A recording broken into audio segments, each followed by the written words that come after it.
Hello and welcome back to Monster Hunter. Welcome back to Monster Hunter 4 Ultimate and Dundorma Saturdays, where we're playing multiplayer while we still can, before the servers go down. And where I can sometimes say words.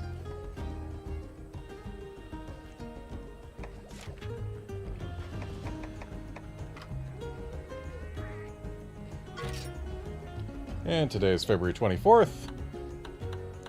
So, passcode is 0224. Now let's see the hall ID.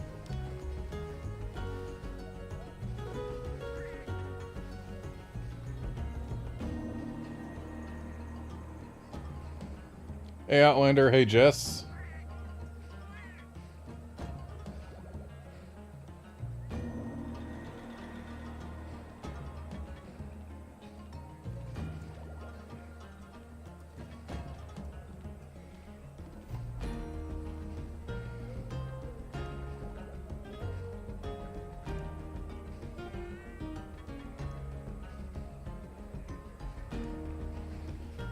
Jess, I am also very excited that they're doing a remaster, well, kind of a remaster, at least a port of Monster Hunter Stories 1 again.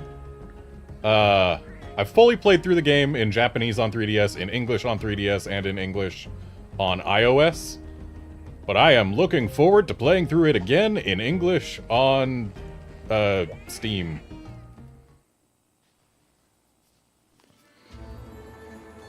Because, dang it, Monster Hunter Stories is a good game.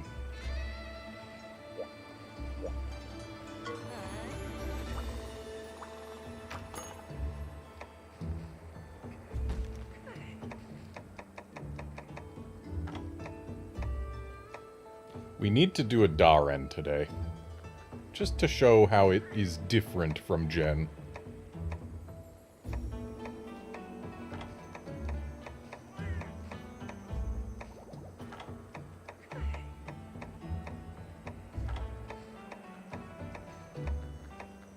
But I will absolutely be waiting until at least there is one other person in here before I go posting any Darens.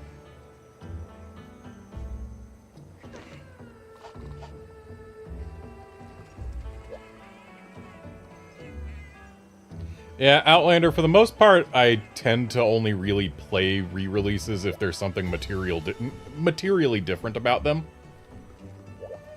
And in the case of Stories 1, they've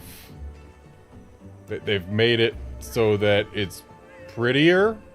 They've updated the models and the lighting and stuff. That's materially different. Also, it'll be the first time you could play it in HD with a controller. Because the iPhone version,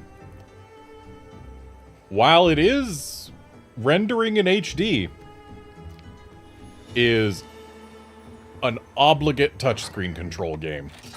There is zero option to play that game with a controller, even if you connect one to your phone.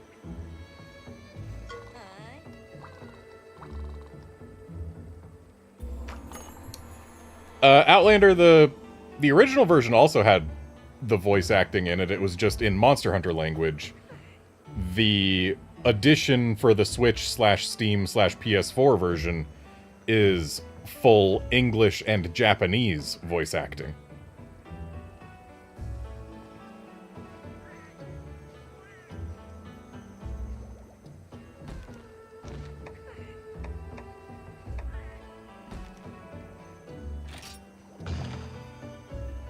And while we wait for someone to show up, I might as well just go on a quest.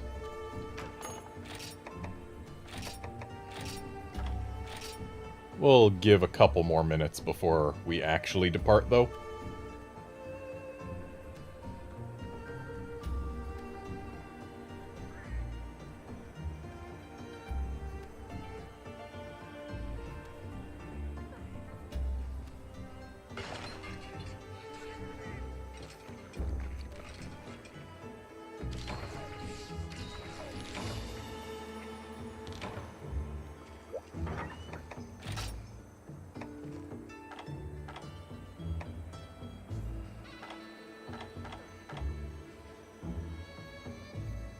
It is in the battle quarters.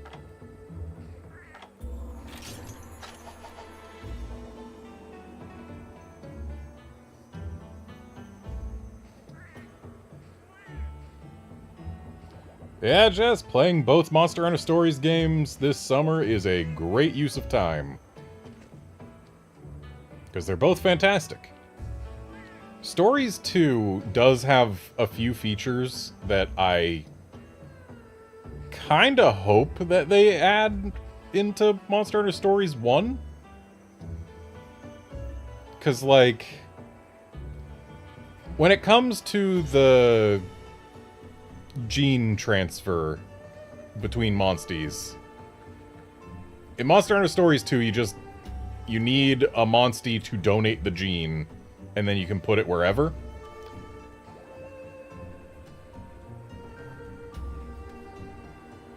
And in Monster Hunter Stories 1, when you were transferring genes between monsties, it had to be in the same position in the gene grid.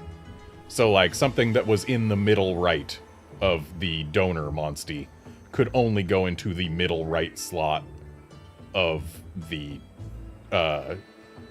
target monstie. Which made it a lot harder to get good bingos. Alright, John, I am holding on.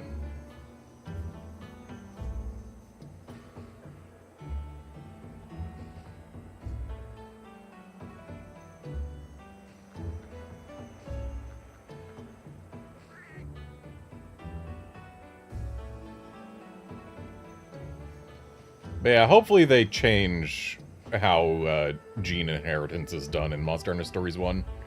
Because that would just make it a lot easier to build monsties. Though Stories 1 is also different from Stories 2 in that every type of monster learns some abilities based on their based on level up that are not part of their genes. Whereas in Monster Hunter Stories 2, everything that a monstie could learn just came from unlocking genes at specific levels. But in Stories 1, like, there are some skills that only specific monsters can learn. Which actually makes certain monsters more useful than they would otherwise be, because they can learn skills that that nobody else gets. But on the other hand, it also makes some monsties become absolute garbage as you level them up. Examples being, I believe, Royal Ludroth and Black Diablos learn abilities as they level up that make them do a lot of damage for on one round, but then knock themselves over.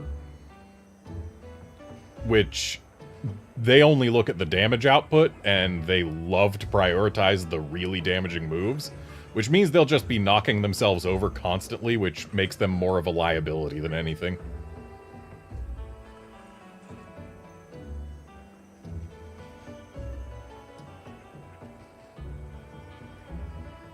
So yeah, some monsties just become absolute trash as they level up, and others become far more useful than they would otherwise be. Alright, John, here we go. One Kushala. And we are doing this Kushala primarily because when I was posting the announcement for this stream on Twitter, it, among the trending things was Kushala. So, you know, it was meant to be.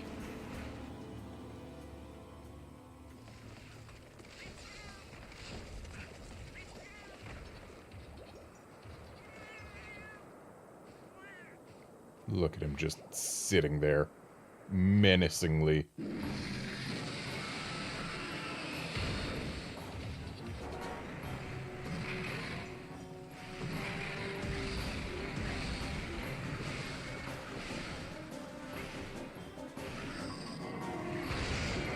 Got him.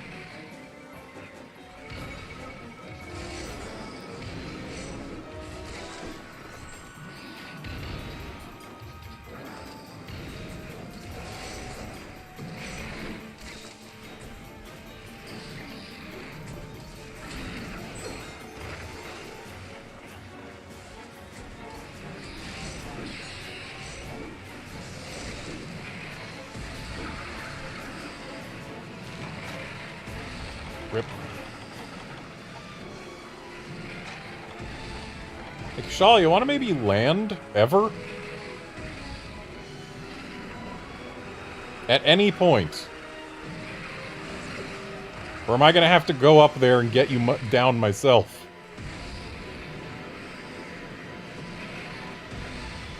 Problem is, it's a lot easier to get a ride after I get Red Essence.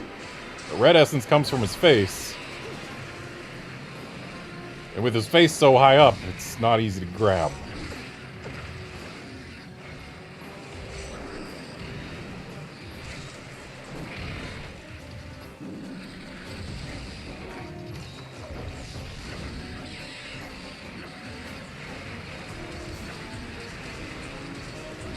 Yeah, I'd also love to see 4U put on Switch or really just any modern platform.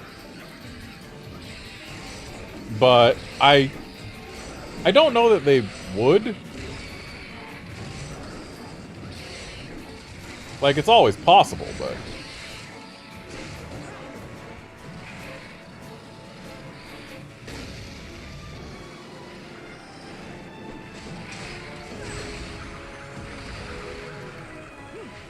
Capcom hasn't really been in the habit of re-releasing old Monster Hunter games.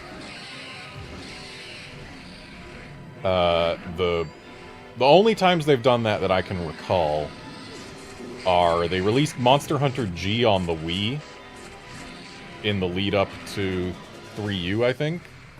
Or not 3U, in the lead up to Tri in Japan. They released Monster Hunter G on the Wii, which, you know, that was after Freedom Unite had been a thing. And then during Gen 4, they released Freedom Unite on iOS.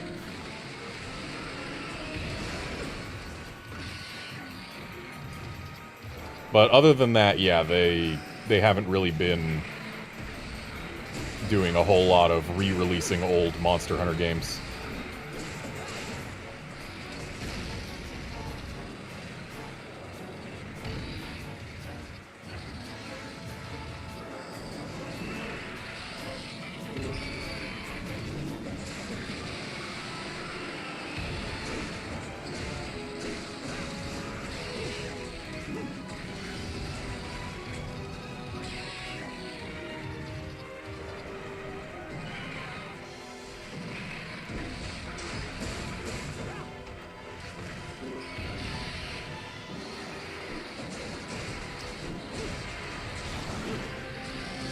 Nice horn break. And there's our tail.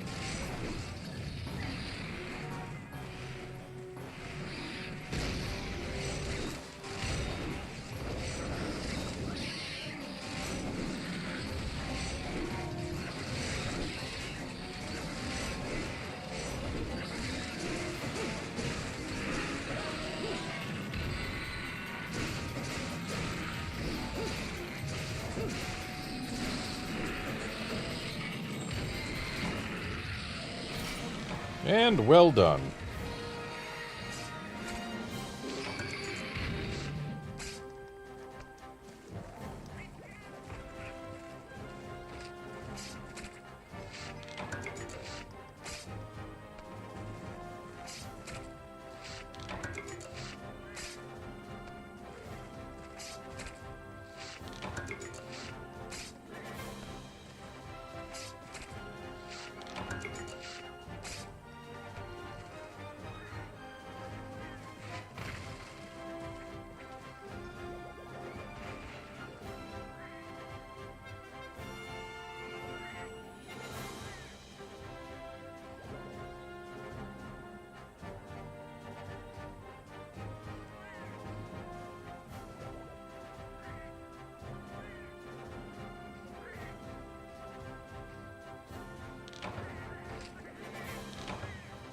Yes, John, this is the first hunt of the stream.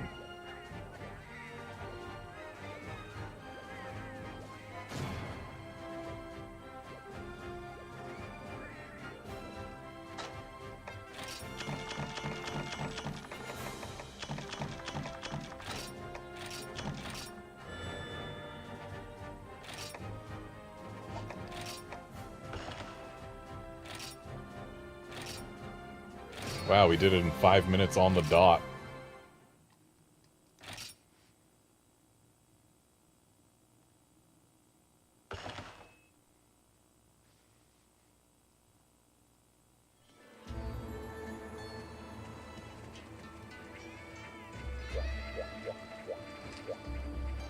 You can go ahead and post next. Just make sure it's a legitimate quest. And that's the only request I have, really. Just make it legit.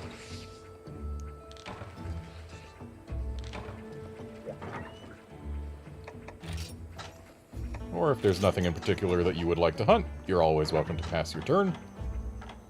Because that's just how things go.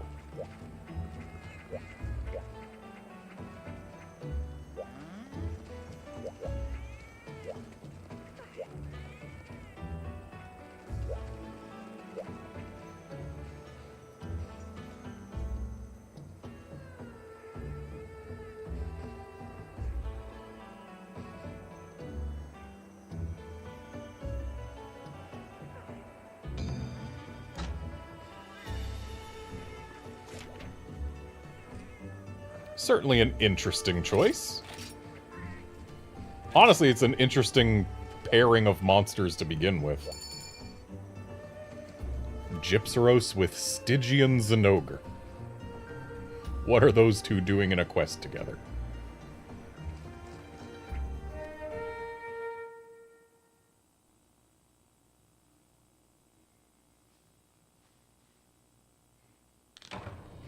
And it's in the arena, no less.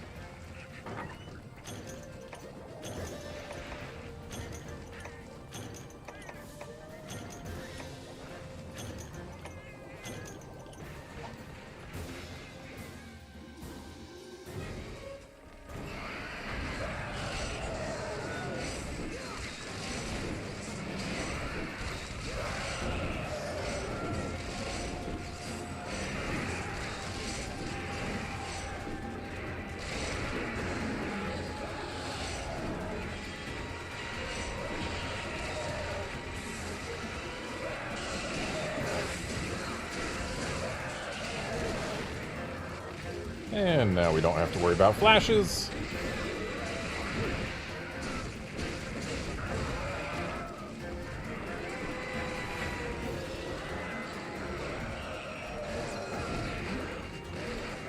I'm gonna wait a little bit before I believe that that thing's dead.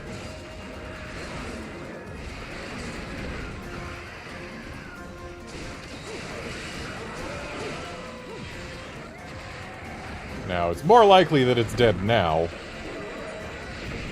But still, gonna wait a little bit before I trust it. See?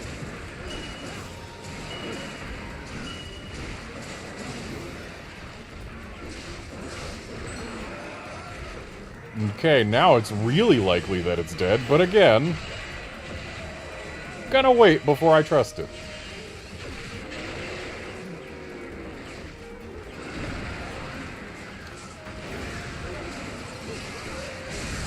Okay, now it's almost certainly dead.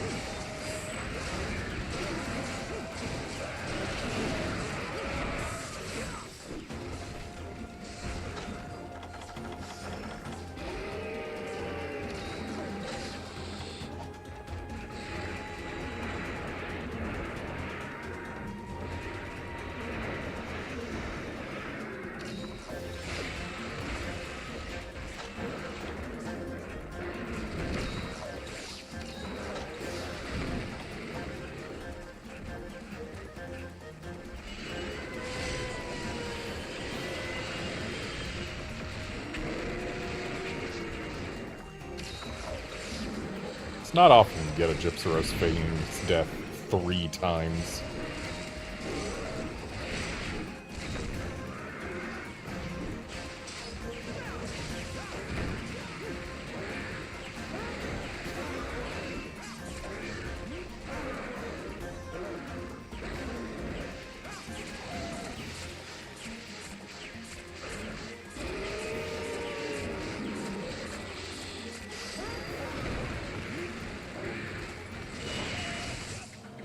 Well then.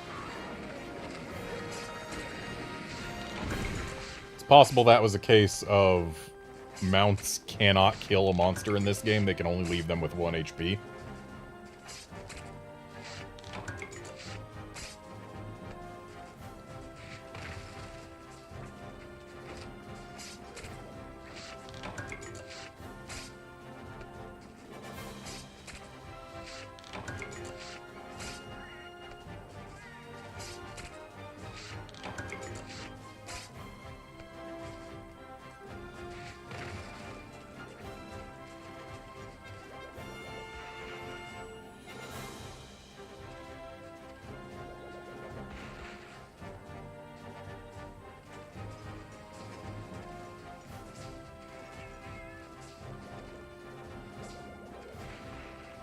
Okay, so we got the White Fatalis hat, the Silver Rathalos chest, Furious Rajang waist.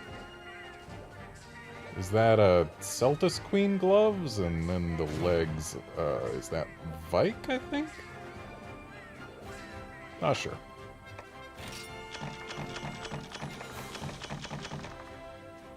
Nice Skymerald.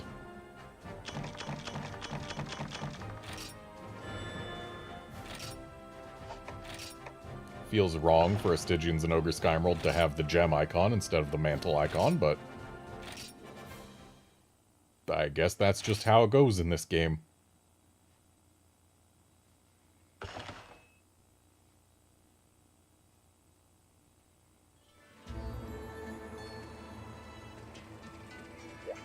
Ah.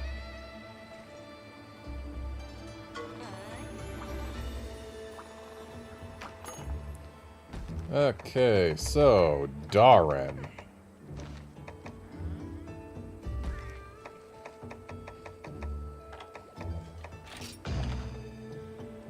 For the specific purposes of comparing and contrasting with Jen.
And here we go.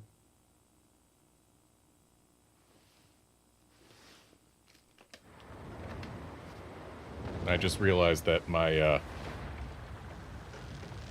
background noise filtering was disabled this entire time.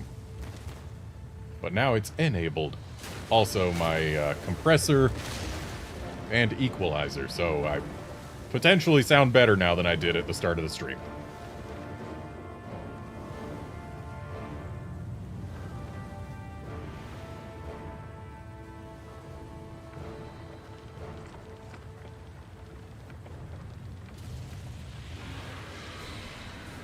There's our drill boy. Someone hit the Dragonator.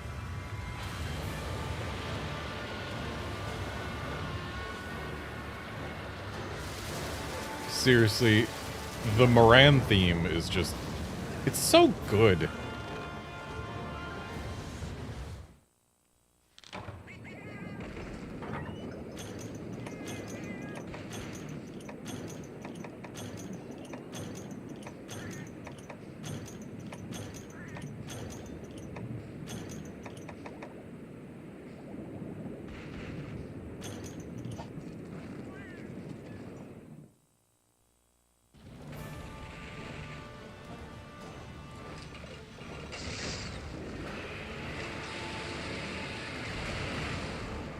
Okay, aiming a ballista in first person is one of the few points in this game where 3D absolutely makes it worse.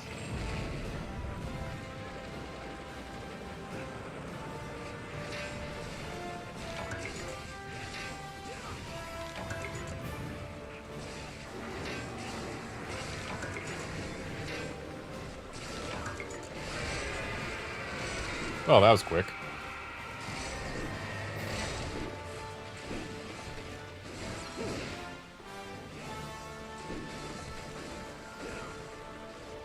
Not much more reason for me to be up there.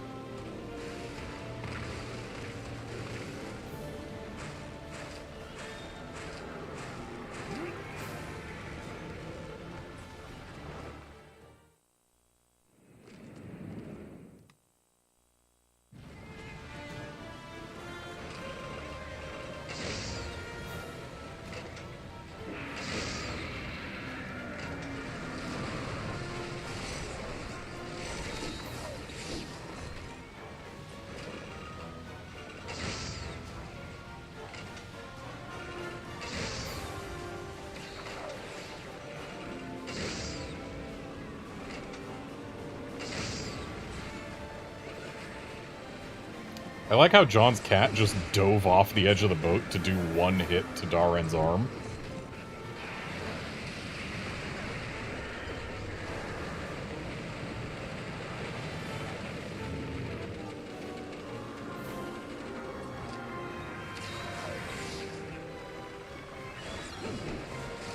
Just a little out of reach.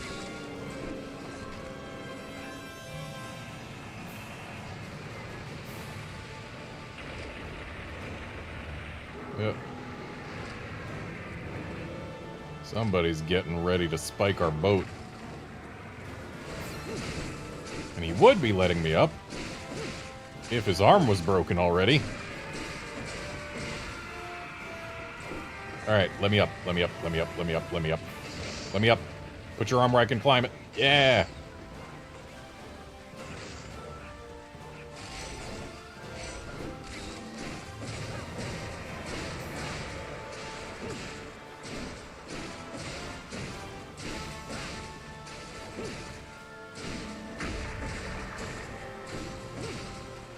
Alright, I think I broke the spike.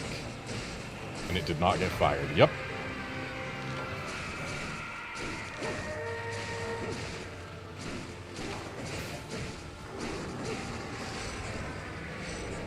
Right, if I want orange, it's gotta come from, like, his horn.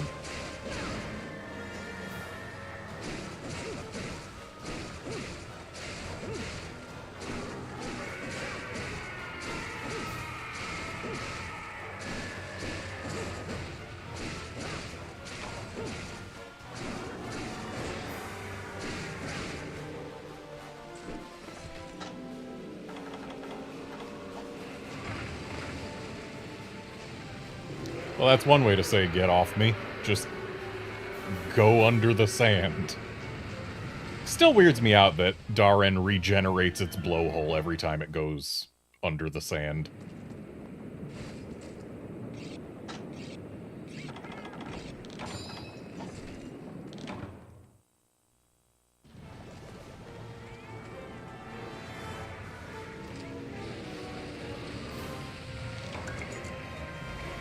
Hey, Reggies. Nope, we are not hunting Jen. We are hunting Darren. Still a Moran, though.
Yes, the blowhole isn't the only part that regenerates.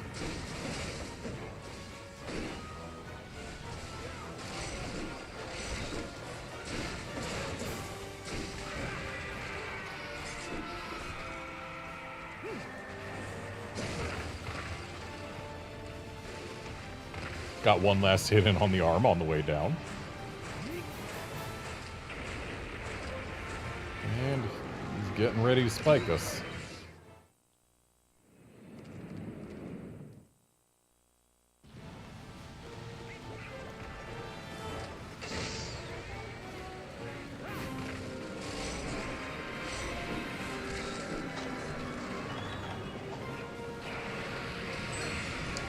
Oop, a little close. Hey! Stayed on the boat.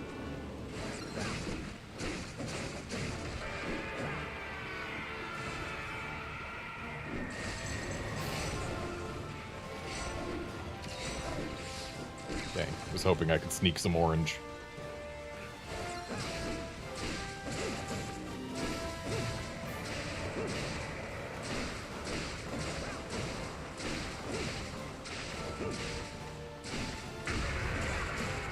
And blowhole gone again. No need to worry about getting spiked.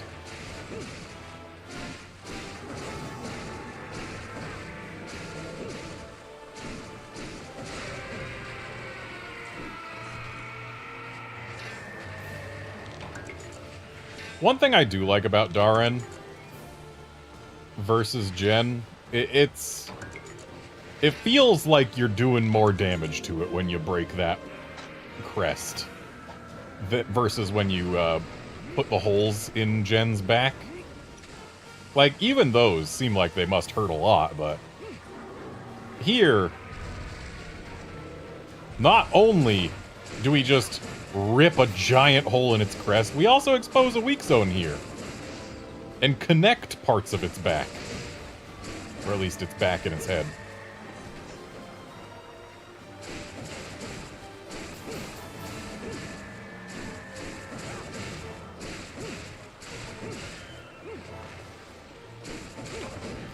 Right, while I'm up here.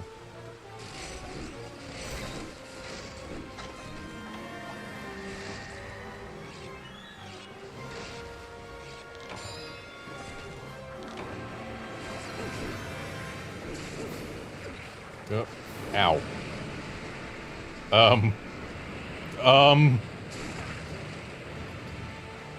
How did I stay on? I just kind of rode along inside the Moran for a bit there.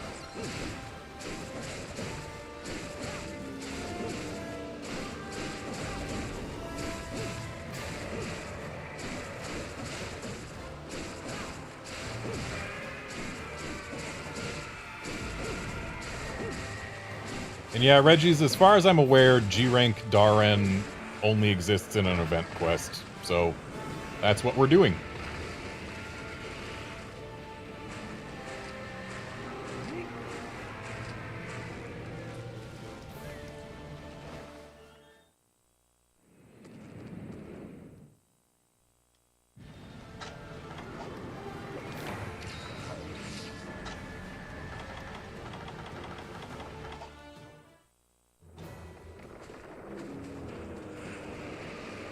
Starting a little close to the boat, aren't you, bud?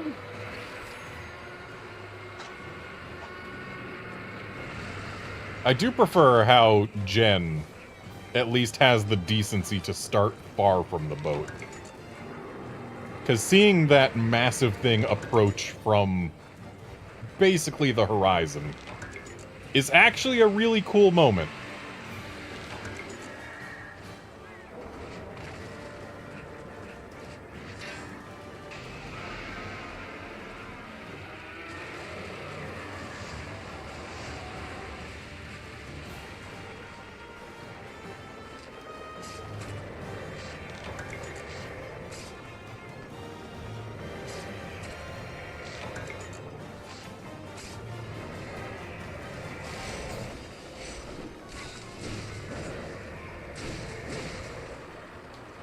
And time to stop our dentistry. Oop, got out a little late there.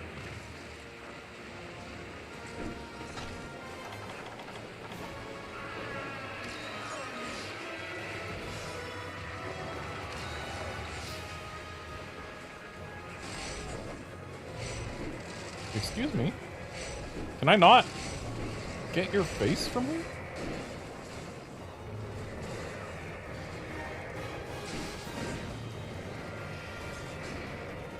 Seems Darren's mouth is not nearly as much of a weak point as Jen's was.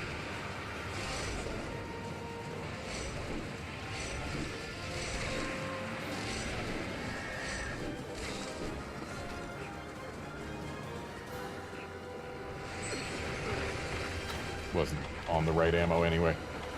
If I had the binder ready, that would have been something.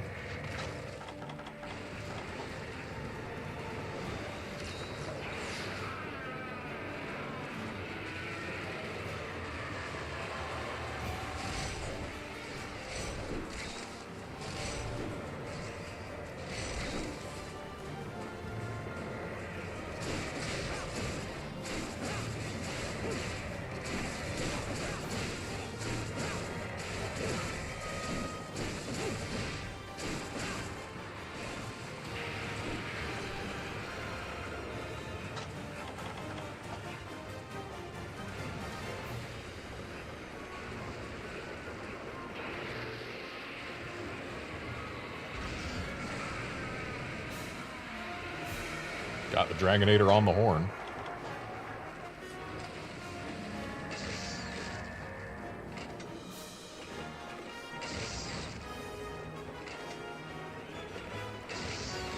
It's actually really interesting going from the Moran music, which is the same as it was in 3U, to the 4U rendition of Proof of a Hero.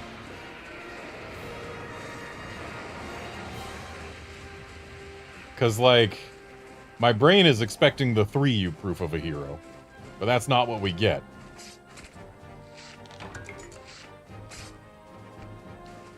Anyway, shame we didn't break the horn, but we got everything else. And that's a Moran down.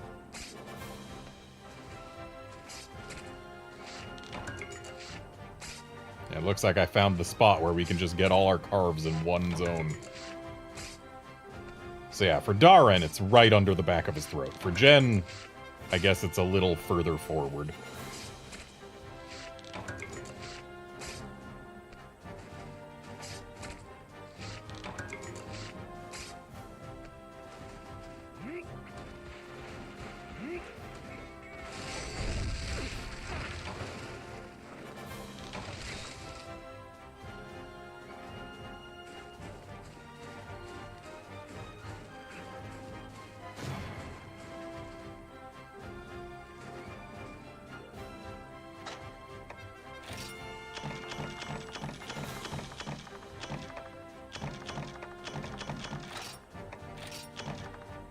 Oh boy, an Earth Dragon gem, which does not deserve the mantle icon. Correct, Reggie's Moran tails are not severable. They're a little thick for that.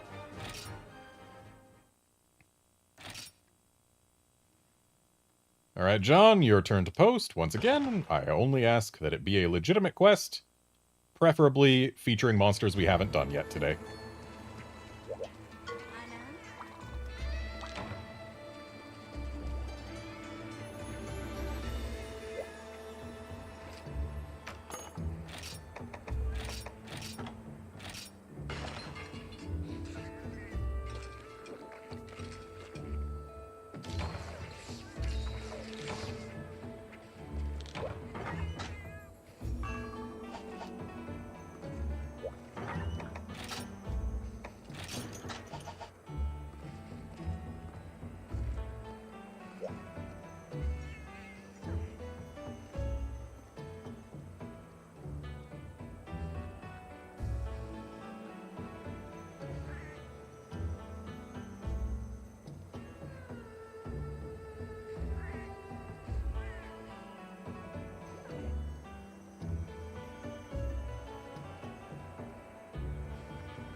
Yeah, Reggies, if you sever a Geismagorm's tail, that gives you a total of 8 carves across the entire monster, Which, incidentally, is the same number of carves you get from Darren, a much larger creature. Hey, Blue Cuckoo and Berserk Tetsukabra. We haven't done either of those on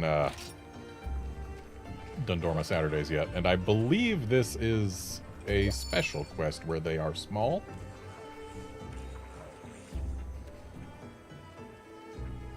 But yeah, Guys Magorm, it's definitely up there in terms of carves, but there are monsters with more.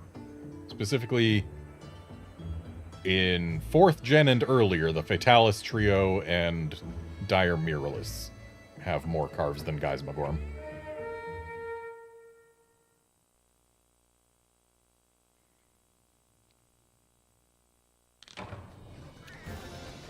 Yes, Reggies, this game does have a special Crimson Fatalis. It's not a variant, it's just Crimson Fatalis, but hot.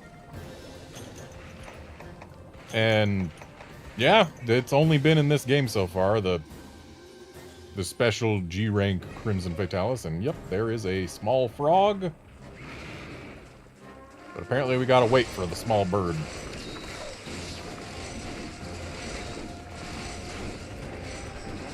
Now, I'm going to attempt a mount just because mounting small monsters is amusing.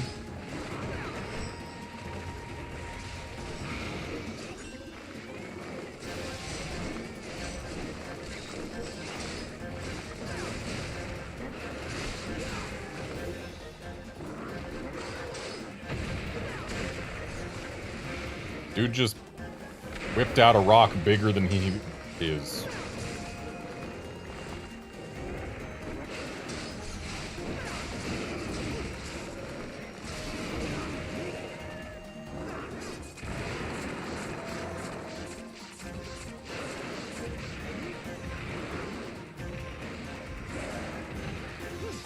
Look, I'm playing Monster Hunter Stories. No, I'm not. You can't ride Tetsukabra in that game. It's still disappointing.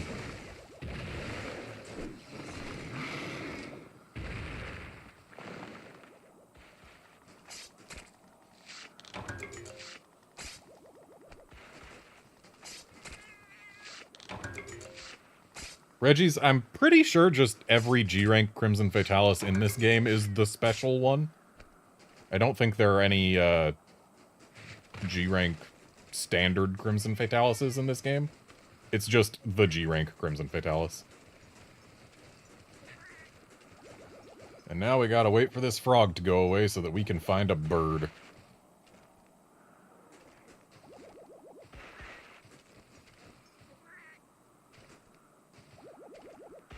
That is quite the get-up. Hey, Wolfkinson.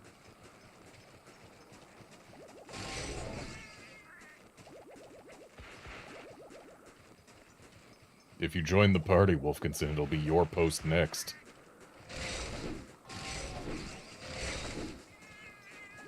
Yeah, Reggies, there are standard Crimson Fatalises in this game. They exist in high rank. There's our bird.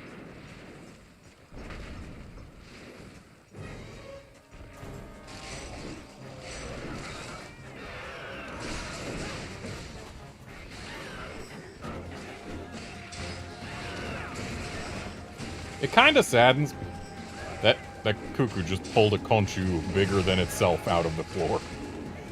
It kind of saddens me that in this game, the small monsters are not as small as they were in previous games. Like, Freedom Unite had a knee-high cuckoo quest. Or at least waist-high. But, like, this one is considerably bigger than the tiny cuckoos in Freedom Unite. And that's because in Monster Hunter 4 and 4U, they sized up the small monsters because they wanted it to not look too silly while you were riding them.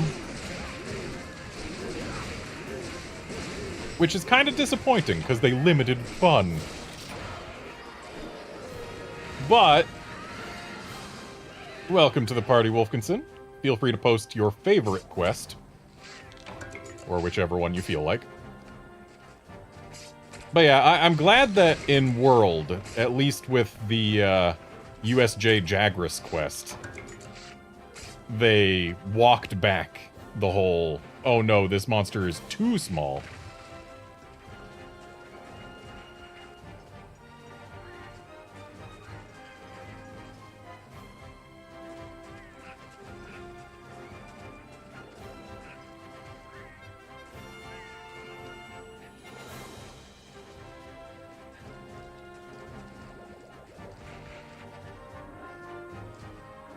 Reggie's, lore-wise, Fatalis might be considered a G-rank level threat. But when it comes to game design, Monster Hunter 4 released before 4U. They wanted to have Fatalis in it. Monster Hunter 4 only had high rank, therefore we got high rank Fatalis and Crimson Fatalis. That's all. Gameplay does not always reflect lore.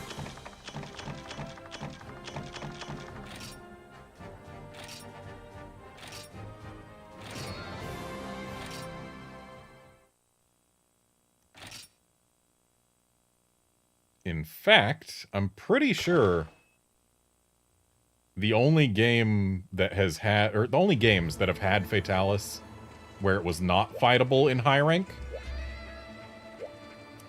were GU and Iceborne. Yes, Wilkinson, chaotic gore is totally okay. Just don't capture it. Unless you would like to get fewer good rewards.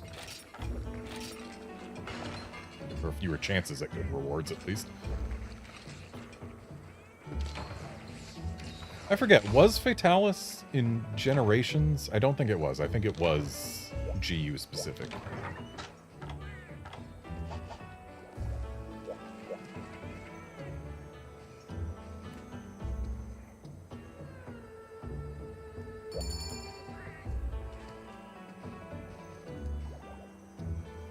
But yeah, when it comes to Fatalis in Monster Hunter 4, Fatalis and Crimson Fatalis were the only monsters in the game that gave purple sharp on their weapons.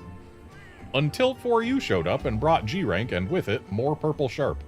Though admittedly, 4U seems to have played a bit more conservatively with purple sharp than many other games with G-Rank. Like, yeah, just fewer weapons have purple sharp than would in other games.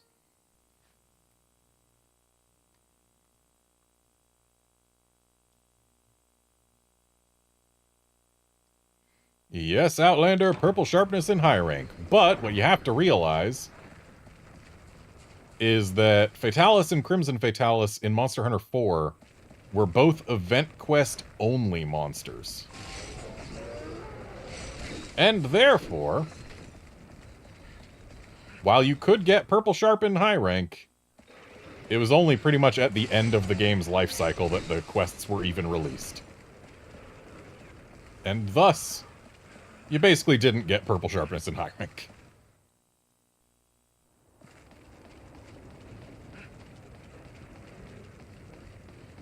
Wow, it didn't start in here, huh? Well, time to go to the very top of the mountain.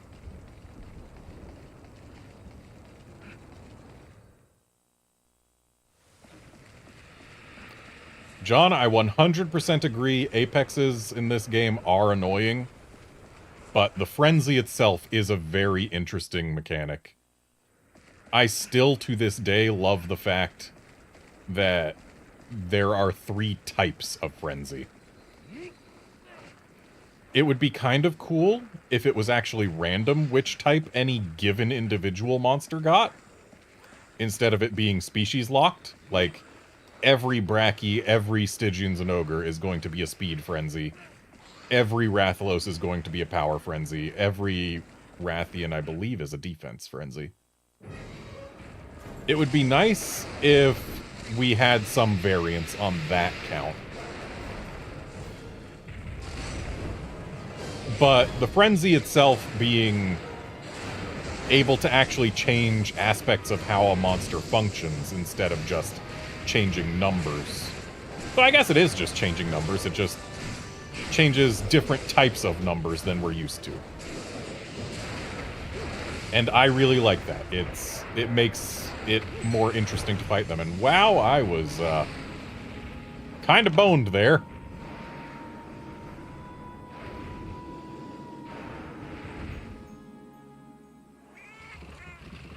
And I get to climb the mountain again. Fighting Chaotic Gore up there is not a fun time.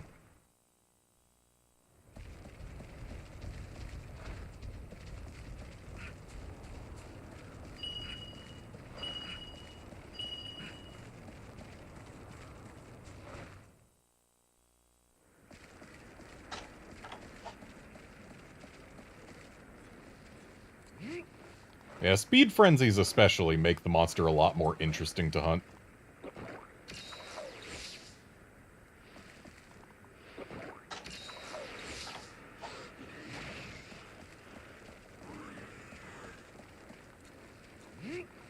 Because if you change how fast a monster is, especially when it is changing how fast it is relative to you, it dramatically changes the feeling of hunting that monster.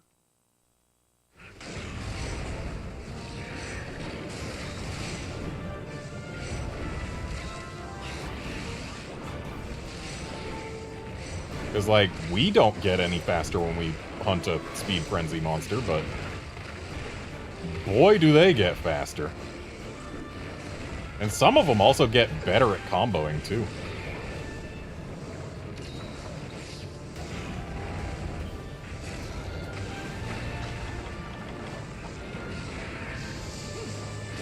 Let's see if we can convince this boy to go somewhere else.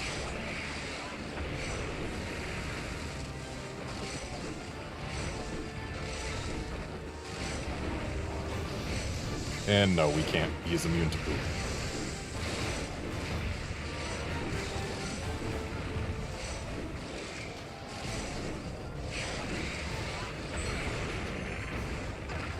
So that hitbox is bigger than it should be. Wow, I was expecting that to be the curving type of frenzy ball, not the type that just goes on straight. I thought I was going to where I would be safe.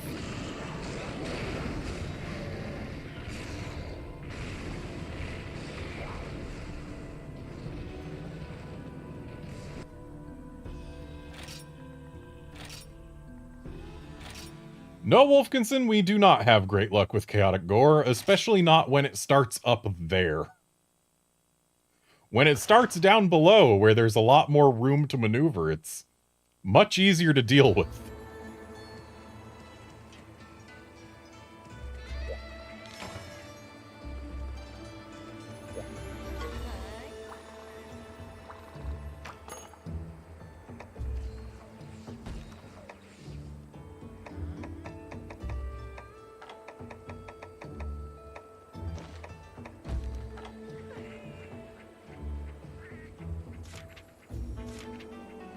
And you know what?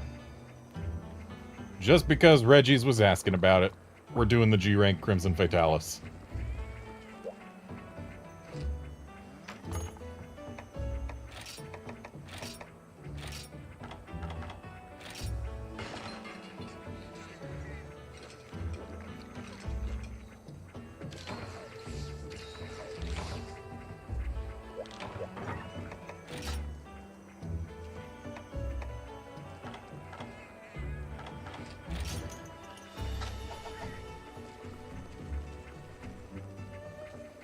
I'm still upset with whoever decided to put this table here exactly as long as it is, at the angle it is.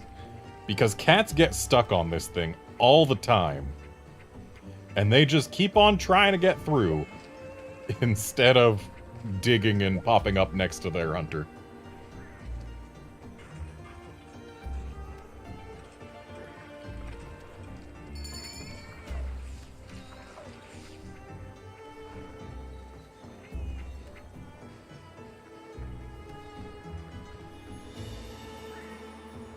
I certainly hope Wolfkinson ate for Firestarter. Because that armor set has got a fire allergy.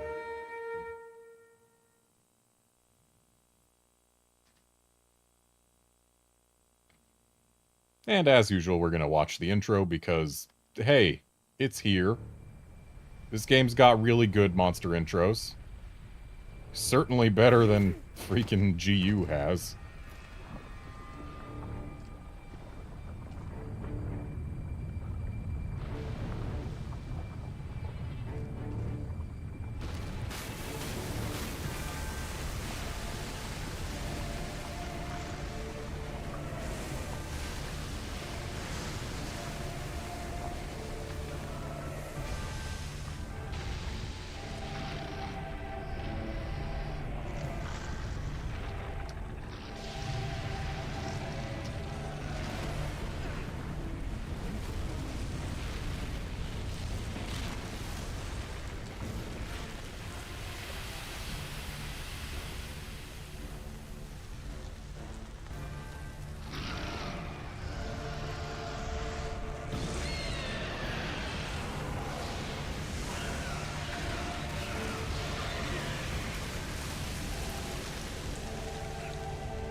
And there you have it.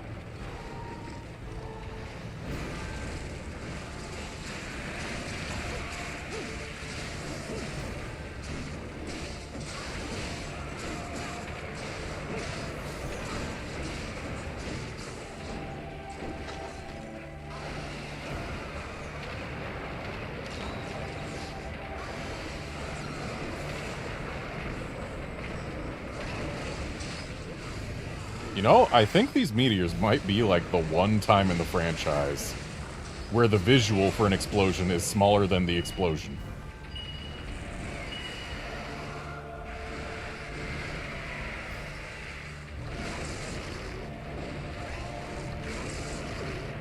Right? The tail is still a threat.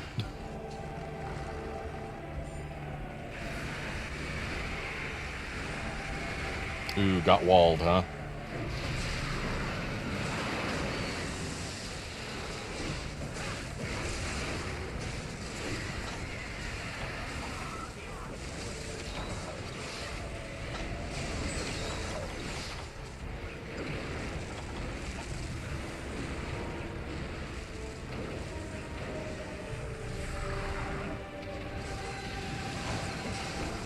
Rip.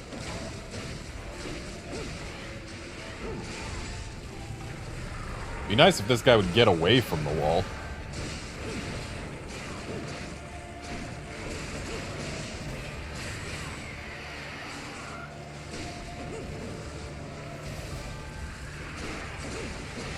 Unfortunately, Fatalis isn't the type of monster to really want to do a whole lot of moving around, especially not Crimson, since he can just summon meteors. But hey, maybe he'll do the little bitey shuffle here. Or maybe he'll do a flamethrower. If I had White Essence, I might have been able to get out of that.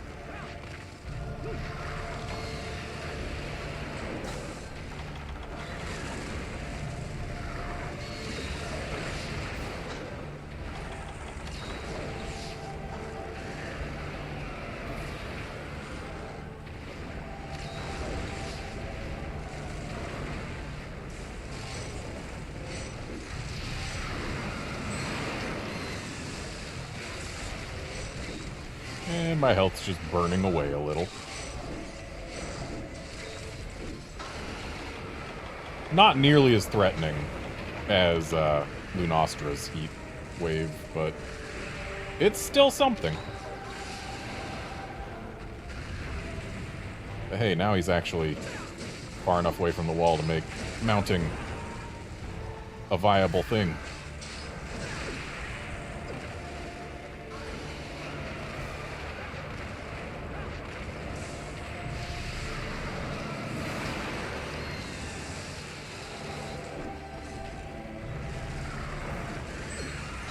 Oh, come on!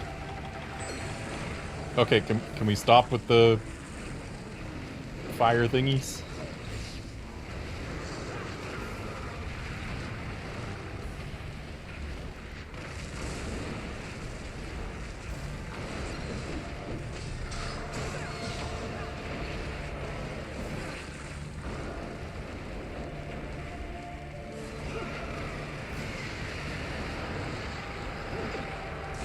Yeah, there was no real getting out of that for me, was there?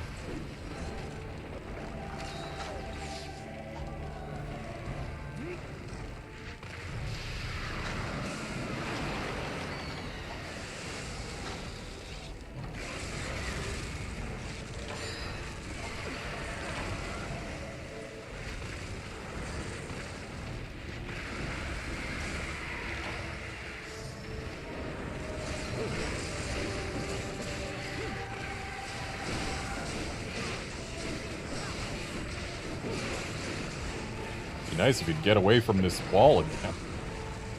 This one seems to just love hanging out by walls.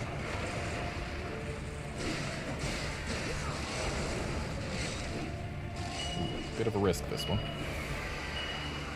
A little too close to the wall for my comfort. But we'll see. Yep.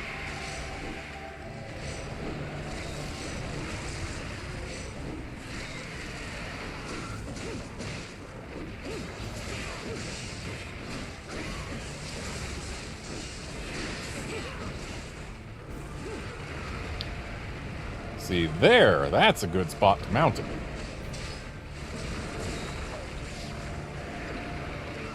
Ow.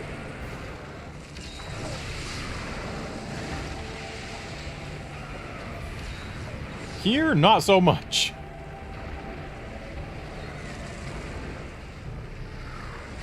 Get away from the wall, you stupid lizard. Preferably without biting me for more than half my health in the process.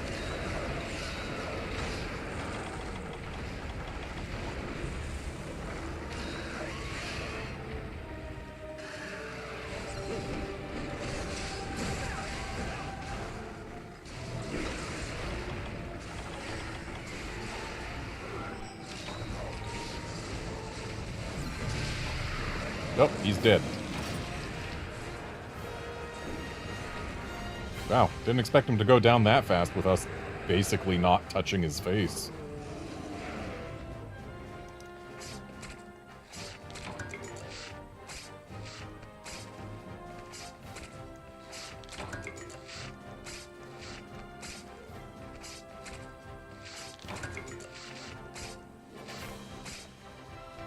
Looks like I was a little too far north, but not by too much.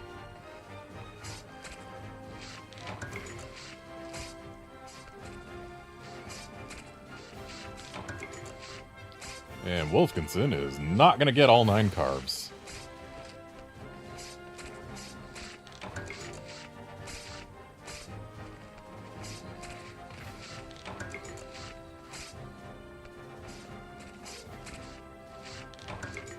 I am, though.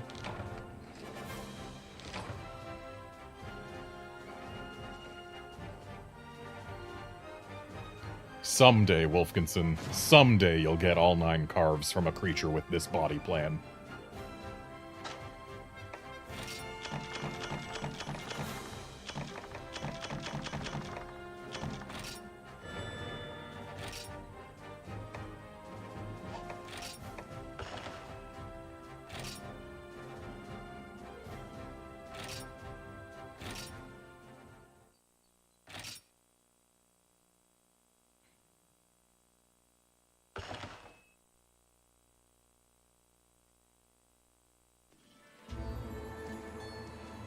Alright, that was my post, so John is up next.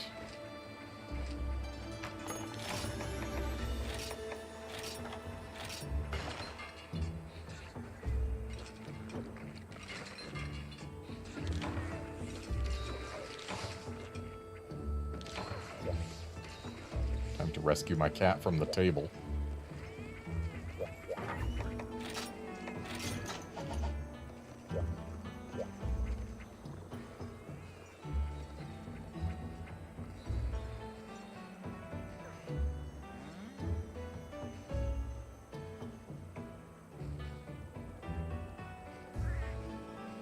Also, I know I'm potentially inviting disaster by saying this, but there have been no disconnects today so far. That's always nice. Usually if they happen within the first hour.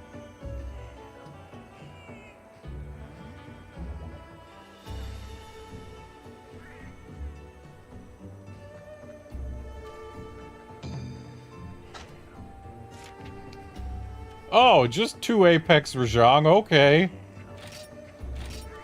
2 level 140 Apex Rajang.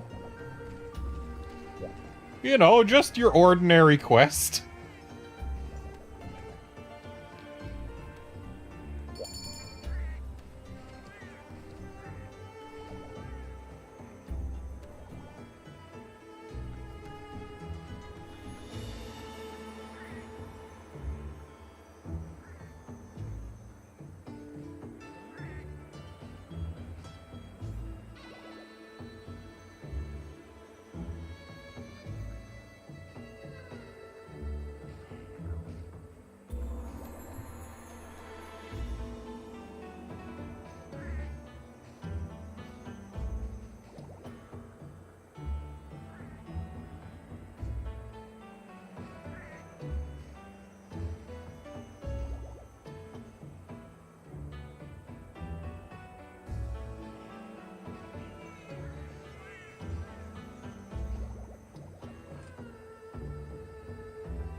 Ah, good. Easy flash bombs, because Rajangs are notoriously behaved when they're blind. It's definitely not, you know, a known terrible thing to be in an area where a Rajang that is a level 140 Apex is attacking wildly in unpredictable directions.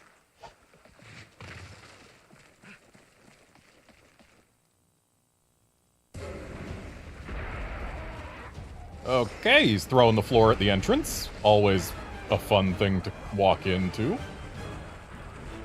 But since John said that we should focus on one while he solos this one, let's keep going to find the other one. Most of the time, I would rather not have any soloing go on. Because, you know, when we post a quest with multiple different monsters, we want to see all the monsters. That's part of the fun of the game. But if it's 2 of the same monster, then it's fine. Especially if it's your quest and you're posting it.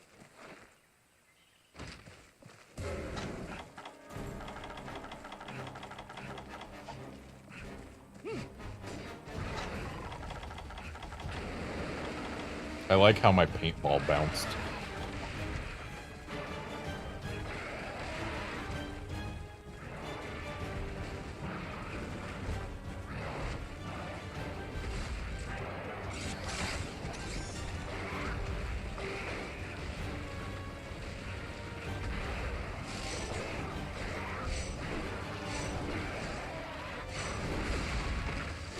If I had my white essence already, I wouldn't have been hit by that.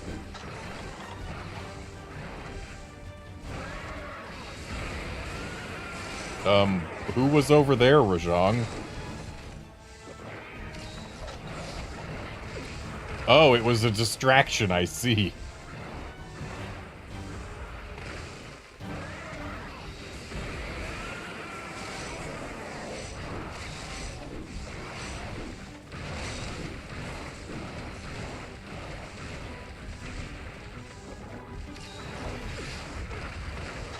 We are fighting a losing battle in terms of keeping our health up.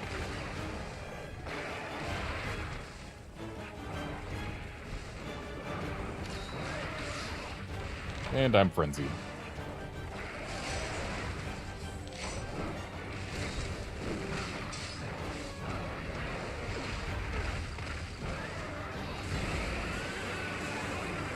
And my Y-Stone wore off before I could really do a whole lot.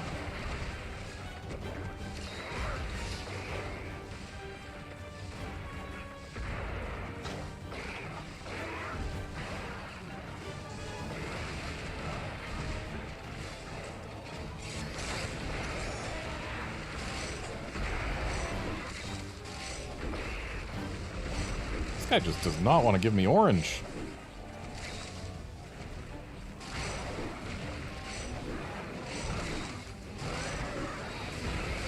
There it is.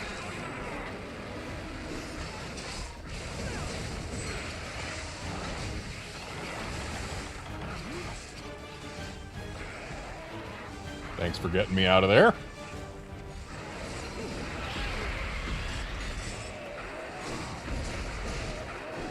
So we all saw it. Knocking him out of Apex was totally me with my non-drive Y-Stone doing one bounced hit. Totally all me.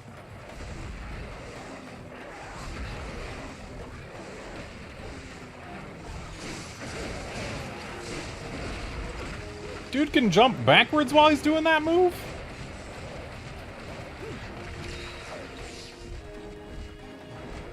I did not know that. I thought I was safe behind him.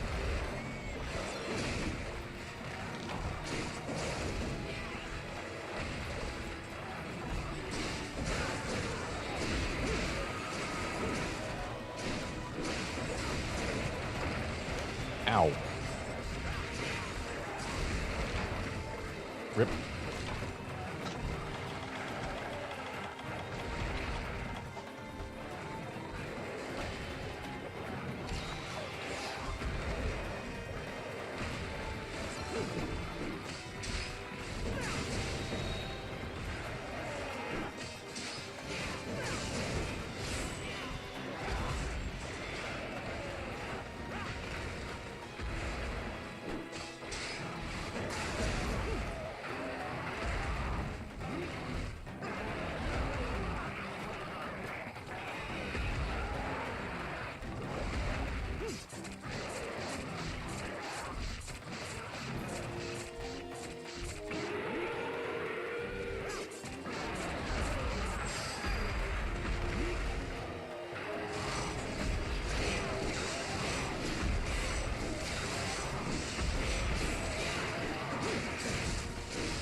Come on.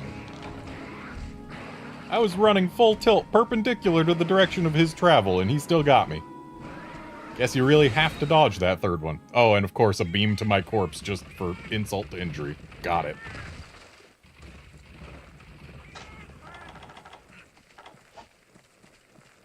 Also, I was at full health, wasn't I?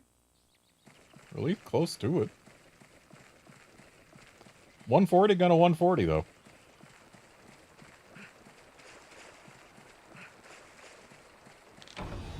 Rip. Well, we each got one cart.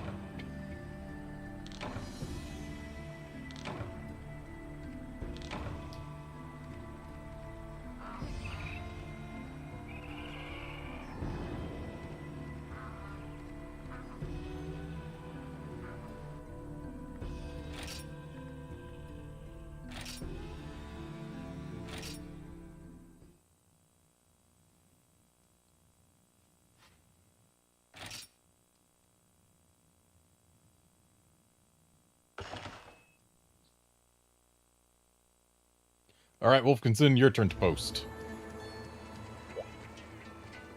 If you'd like to try a rematch against Chaotic Gore, you are welcome to do it. But, yeah.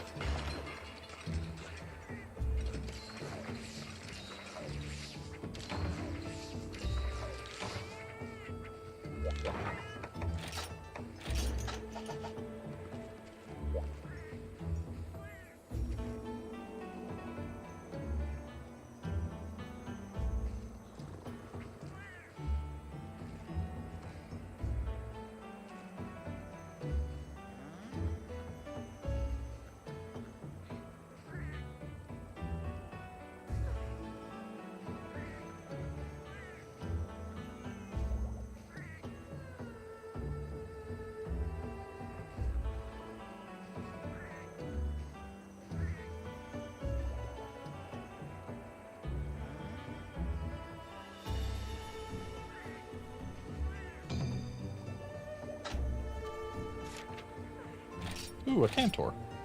I love me some Cantor.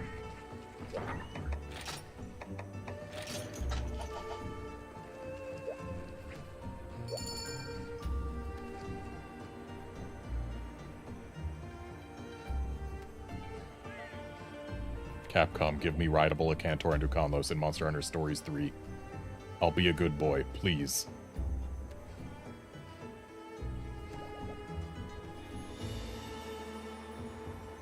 For heck, at least add them as a fightable monster. Just put them in the game. They deserve it.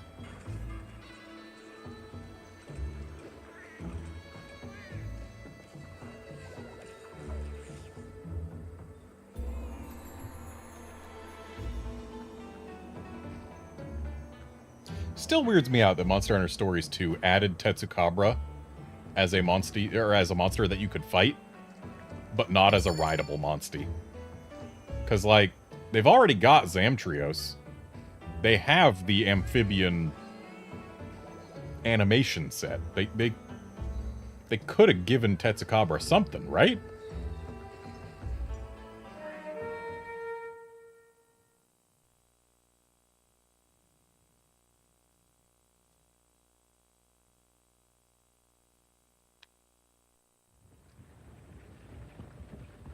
We watch intros in this house.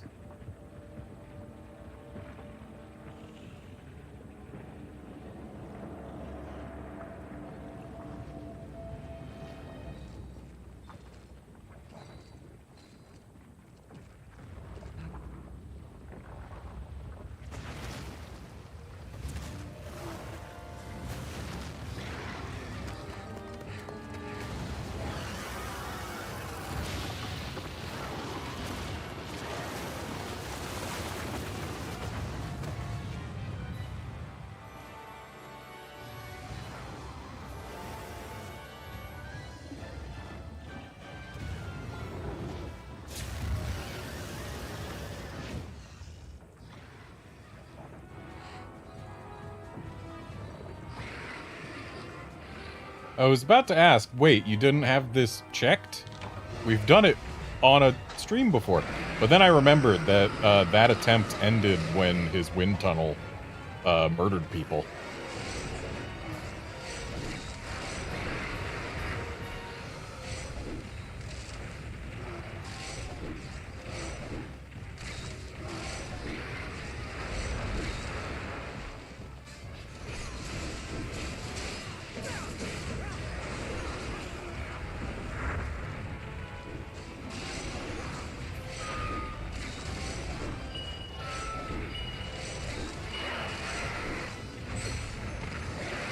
Snuck an orange essence during the mount.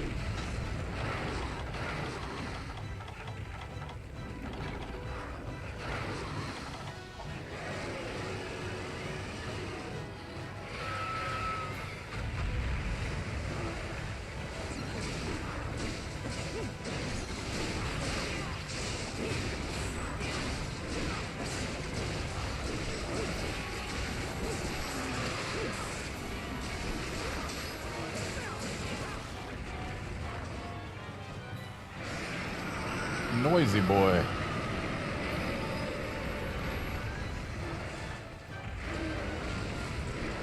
Okay, he's going under. Is he sticking around? No, he is not. Or, yes, he kind of is. He's not going far.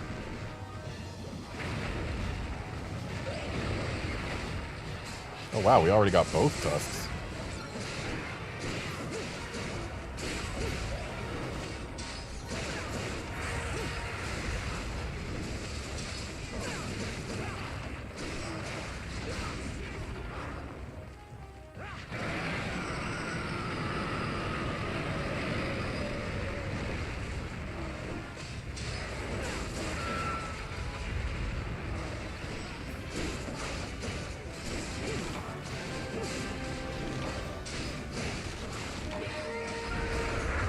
Subquest the chest or the back? Must have been the back.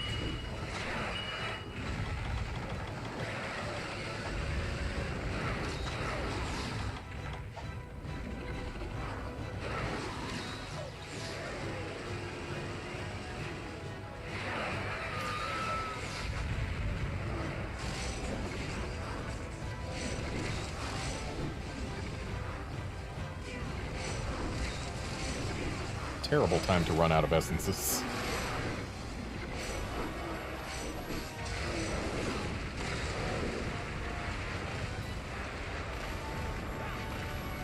Okay, he's going over there for a wind tunnel.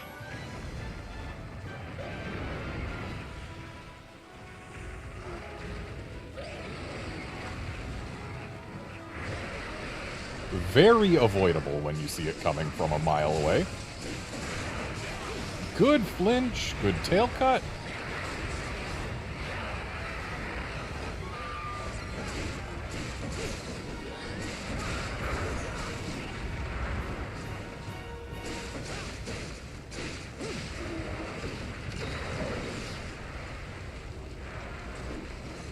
All right, bud, where are you going? Not far. Gonna try and sneak in some carbs here.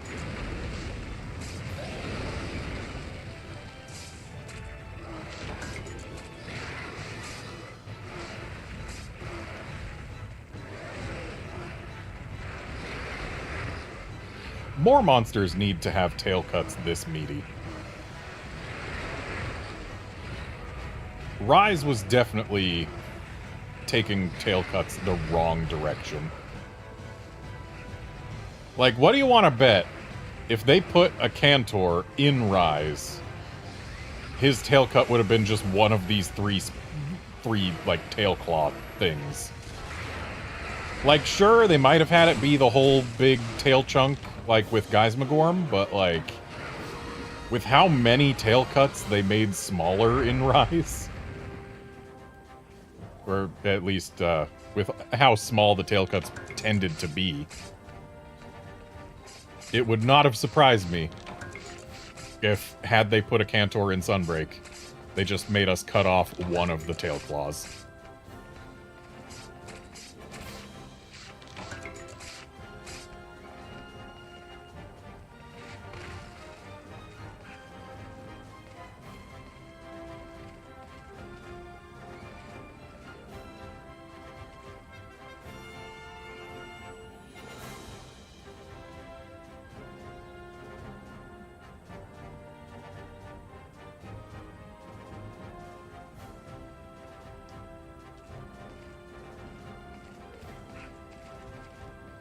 Still unforgivable that they actually scaled back Seregios' tail cut.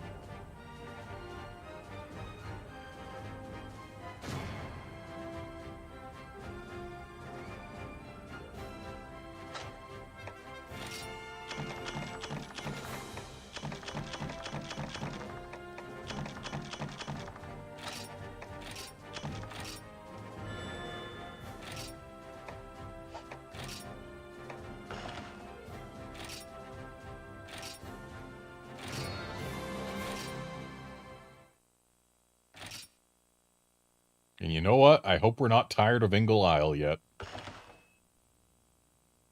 Because we are going right back there.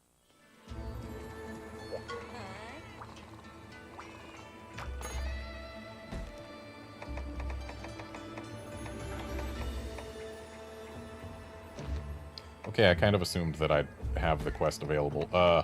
If either of you has the G3 Raging Bracky available, please post it. If not, we'll do an event quest one, but I'd rather do the standard one, if anyone's got it.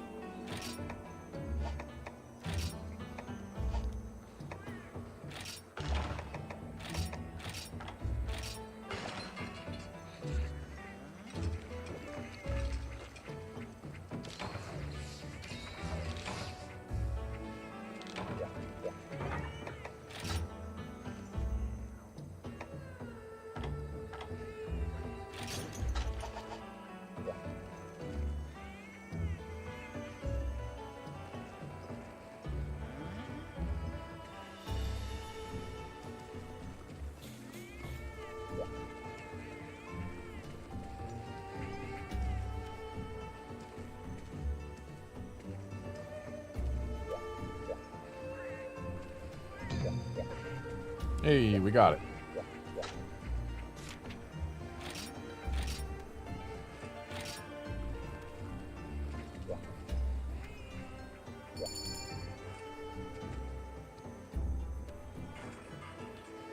So, Raging Bracky in this game has become something of an in-joke between me and one of my friends.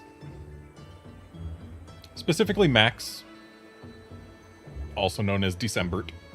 She's joined our hunts before. But, yeah, the first time that we went to go fight Raging Bracky, I had changed all of my auto shoutouts to be lines from Queen's Don't Stop Me Now. Because I very much like that song. I thought it would be amusing. And so yeah, the whole hunt, my character was doing shoutouts from that song. But also, I was doing some, you could potentially classify it as PvP. Because this is the one hunt in the entire game where your actions can directly harm other hunters. Like, not knock them over and get them hit. I mean, actually cause damage to them. And that is because when this boy's pounders are glowing red, ready to explode, if you hit them with anything, they will explode, and the explosion will hurt people. So what I would do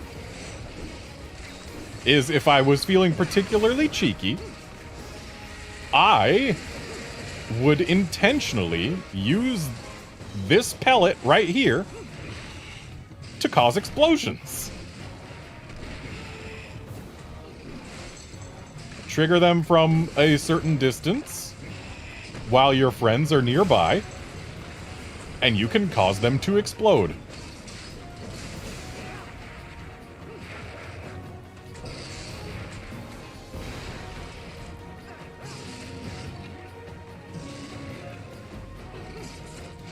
So yeah, you can use Raging Bracky in this game to do a little bit of PvP. Right, he's a Brute Wyvern, so I can just keep on stabbing him.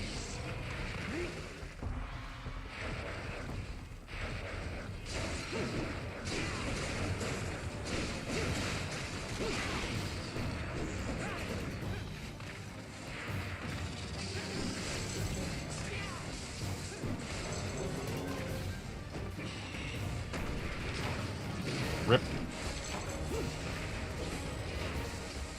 Always dangerous to type in chat while actually facing off against a monster.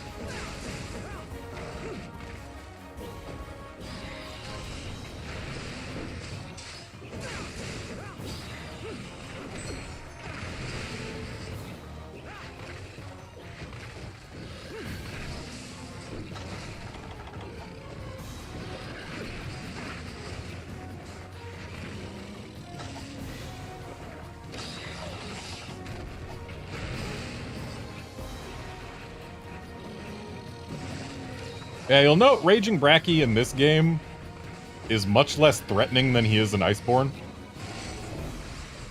Because yes, he is very big for a Bracky. But they also slowed him down a lot. In exchange, they did make him hit much, much harder, and of course he's got the reactive explosions on the orange parts. But still, he is...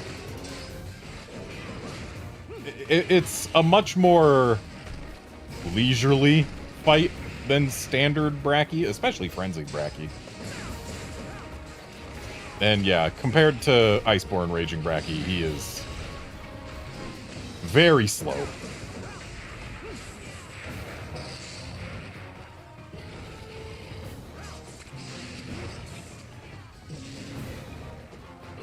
Great time for a tail carve, Wolfkinson.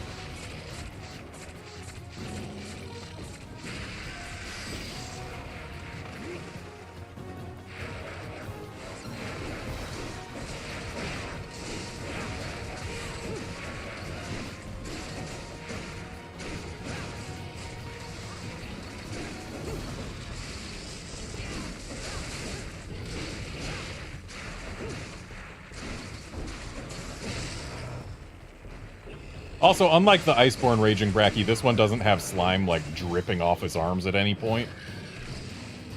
So, like, yeah, it's a whole thing. There's a lot more explosions to worry about for Icebornes. And then this one just doesn't have that final phase, naturally.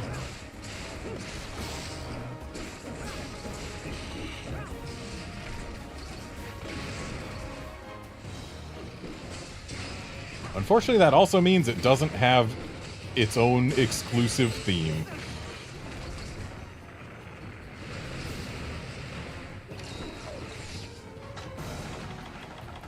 Which is a shame, because Iceborne's Raging Bracky theme is super good.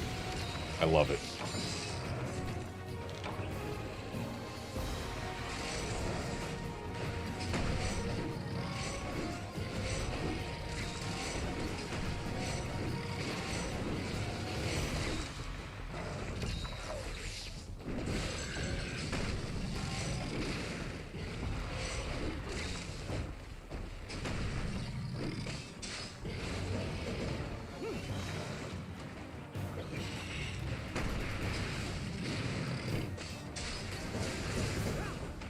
I'm pretty sure that they did fix the issue that Clashing Fists Bracky had for this one.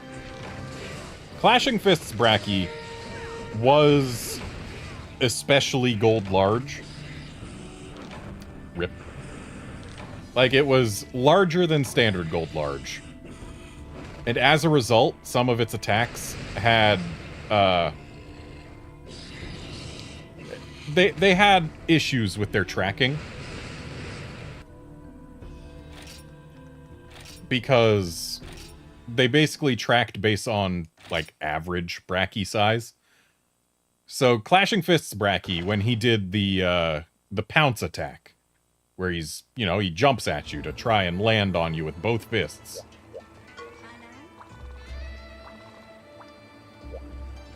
That attack on Clashing Fists Bracky, if you just held still, the actual hitbox for it would always go over your head and just completely miss you. No worries, John. It's your post now.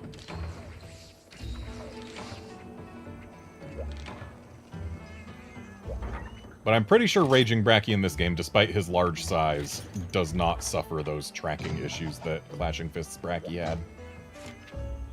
Molten Tigrex is always a fun time. Keeping with the explosive theme, but not in Ingle Isle.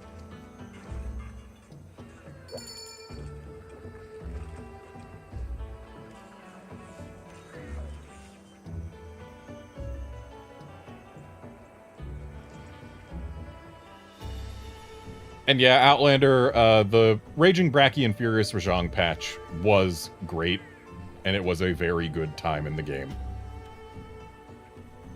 It was back before meta sets centered around exactly one armor set. There was still variety.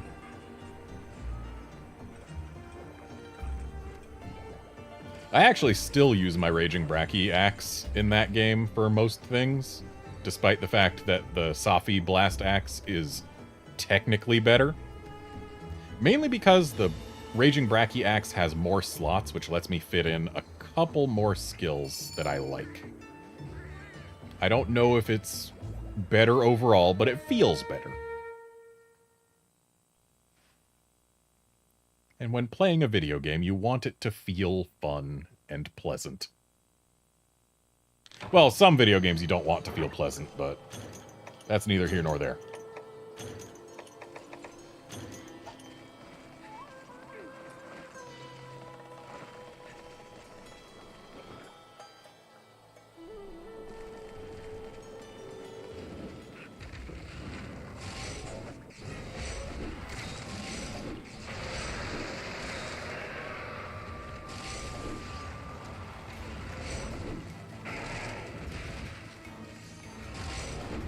Wolfkinson, the reason I don't use Fatalis' axe for all things is because Dragon doesn't work against everything.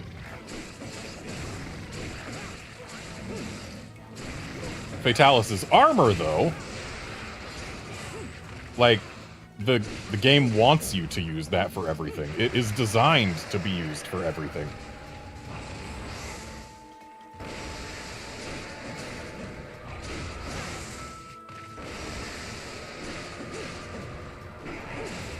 I also just really like the look of Raging Bracky's axe in Iceborne.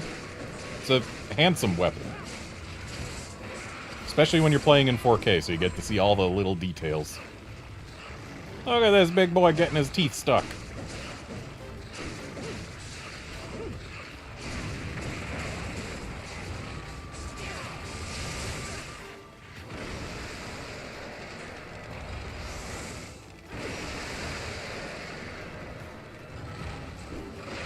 Thank you, John. I do appreciate that. I like getting to see what a monster can do.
I'm gonna say probably don't go for the tail when he's down here, because it's probably gonna pop off real soon, and we don't want to waste the knockdown.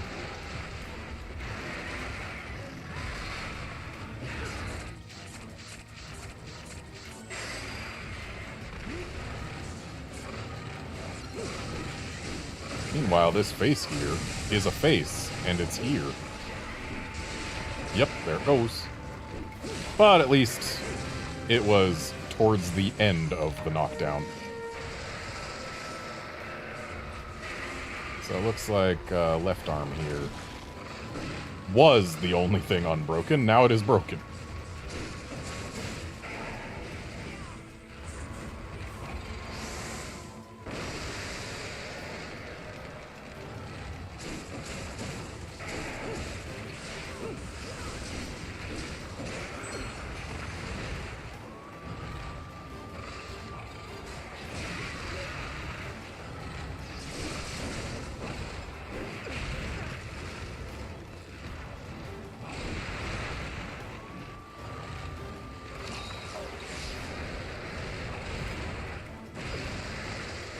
Wow, that roar actually has a rather large blast.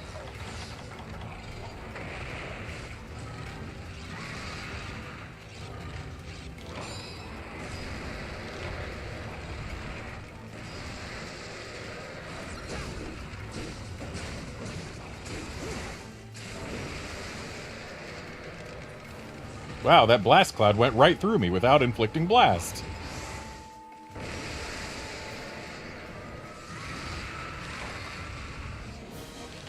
Nicely done.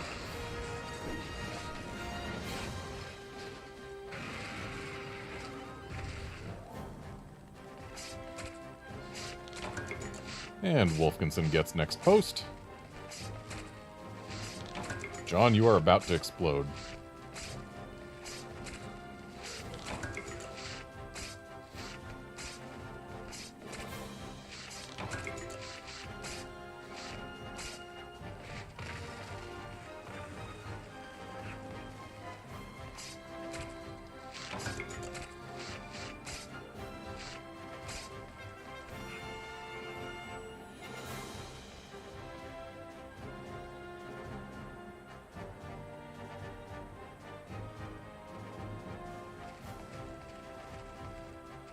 One thing I'm really looking forward to with the re-release of Monster Hunter Stories 1, Ivory Laggy being good again. Yeah, Wolfkinson Apex Seregios is fine. Yeah, Stories 2, Ivory Laggy is good right when you get it, but it gets replaced almost immediately. Whereas in Stories 1, Ivory Laggy is the best electric monster in the game. I actually don't know if that holds true after Rajang becomes available. But at least prior to Rajang, it definitely is true.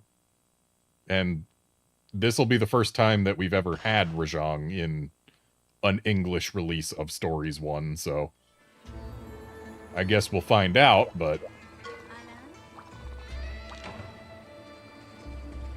yeah. Ivory Laggy. Good monsty. Real good monsty. Looking forward to getting to use one without needing to replace it with something better. I guess needing is a strong word, but still.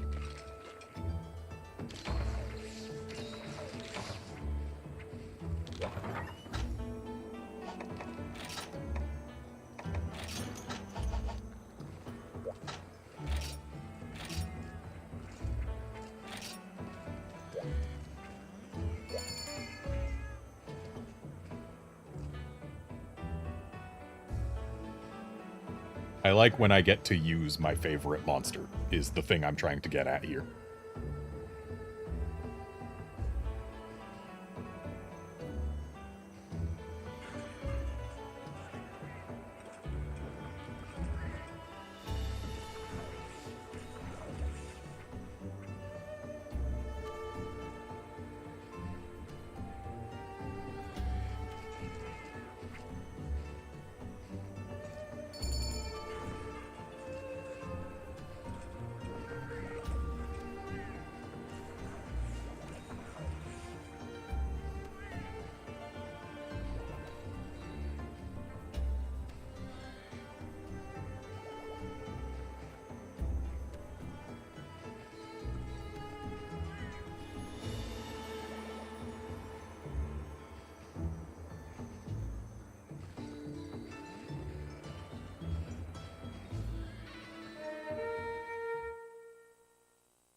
In the battle quarters. Fascinating.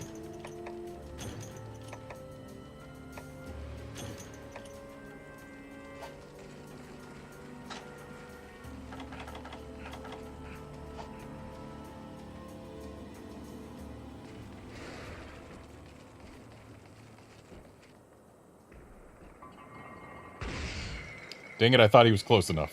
Or big enough. Oh well.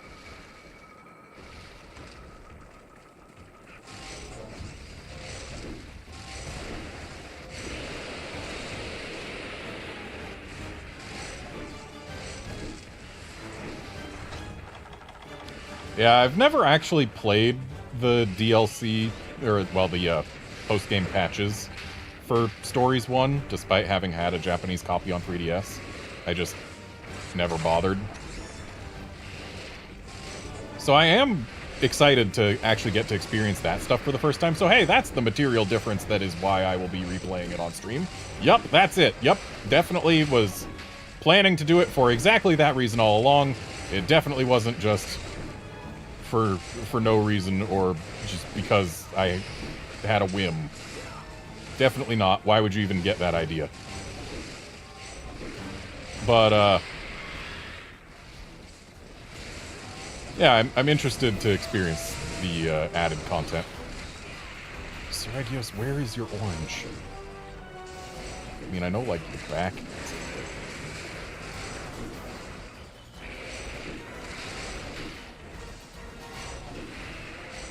Does it, though? Yeah, the extra storyline they added, which I forget whether it was based on the anime or if the anime was based on it, but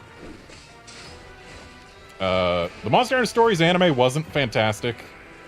It was very low budget. The writing wasn't fantastic. The animation was definitely not fantastic. It had flaws. It was charming enough, but like, there's a reason they didn't subtitle the entire run.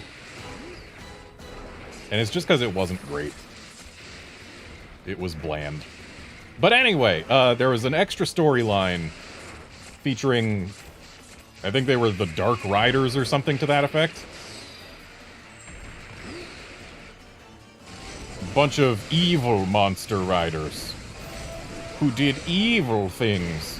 And apparently they just straight up killed a character. I don't know if that happened in-game or in the anime only, but, like, in the anime they did just straight up kill somebody.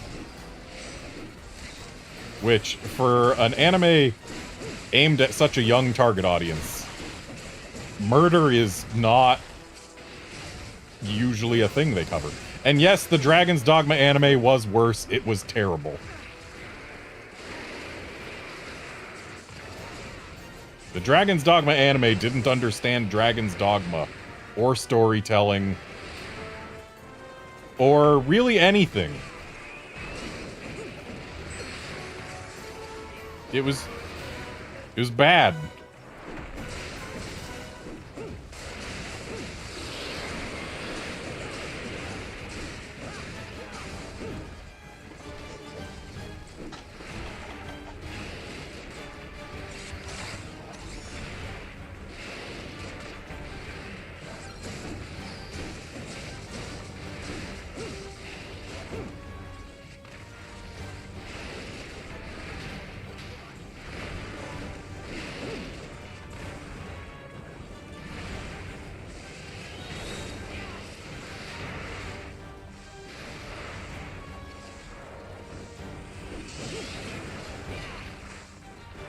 The fact that they made Apex Seragios guaranteed very big, and also made its feet the spot that you can hit all the time, really makes it the least threatening Apex.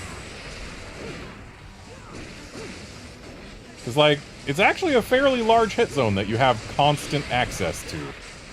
Not to mention a weak hit zone.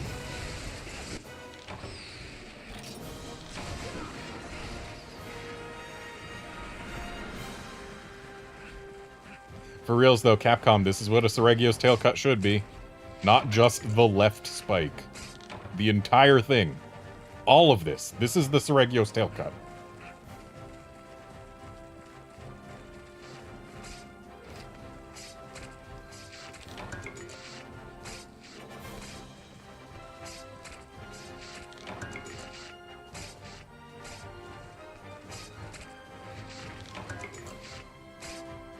I hope the Stories re-release makes Glavenus available as more than just a special arena reward, where you have to collect 9 different fragments of its egg in order to make one.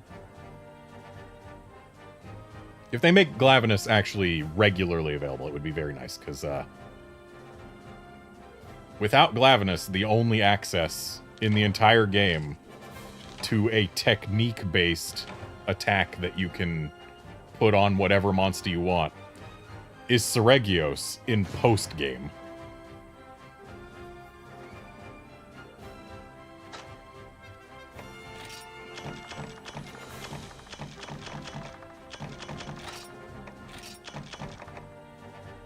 Yay, Zenith Wyvern Gem L.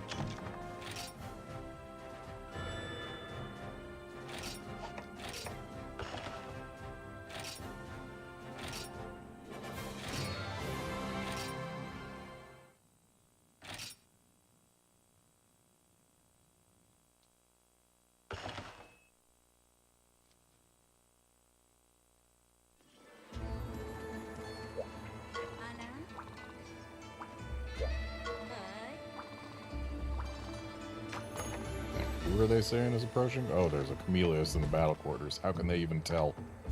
He can stay there.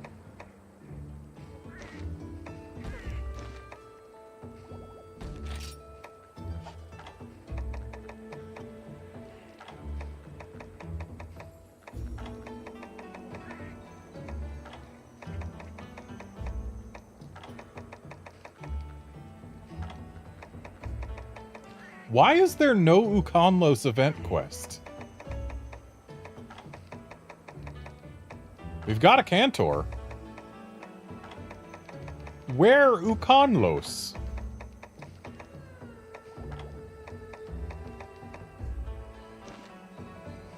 Hey, if one of you has Ukonlos, please post it. Because this is Dundorma Saturday, which we all know is Ukonlos Saturday. But I don't have Ukonlos right now. It makes me sad. Because I want Ukonlos.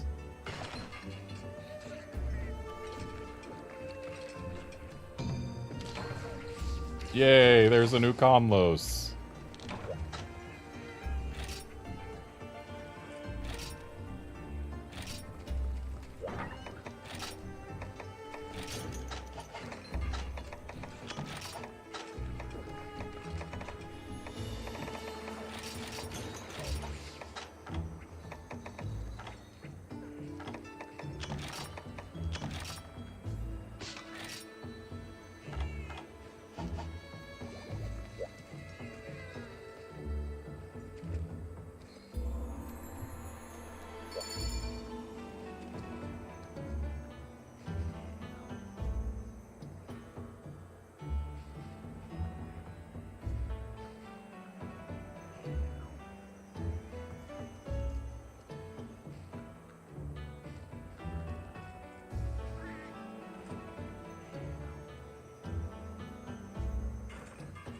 Yes, Wolfkins, and you are getting a lot of practice at Ukonlos, and this definitely isn't part of some secret plot to get you full Ukonlos armor.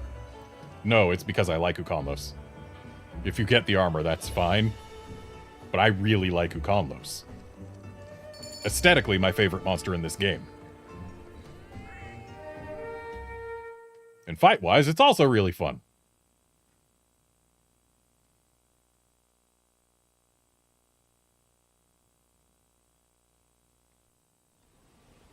And we are watching this because we have to. It is Ukonlos Saturday.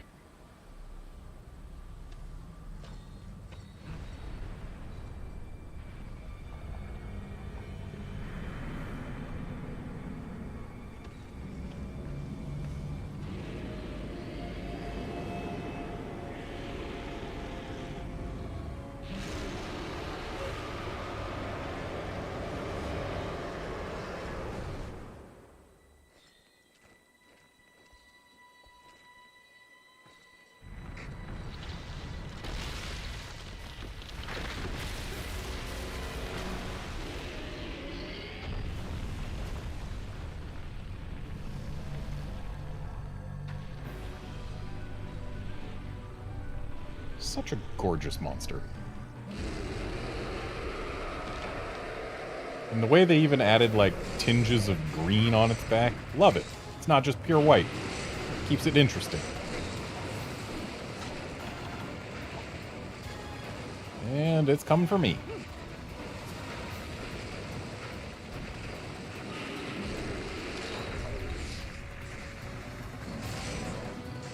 Right, the tail is green. We want the chest for orange. Or the neck.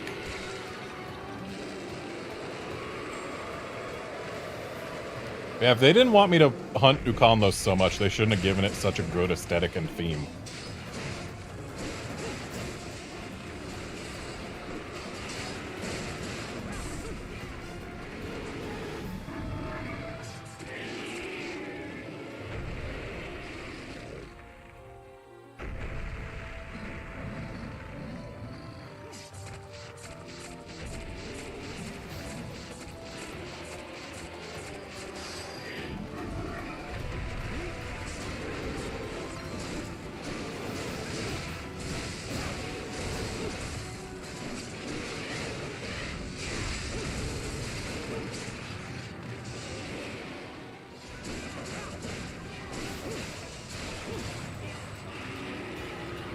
Sounds like we got one chin break. Yep.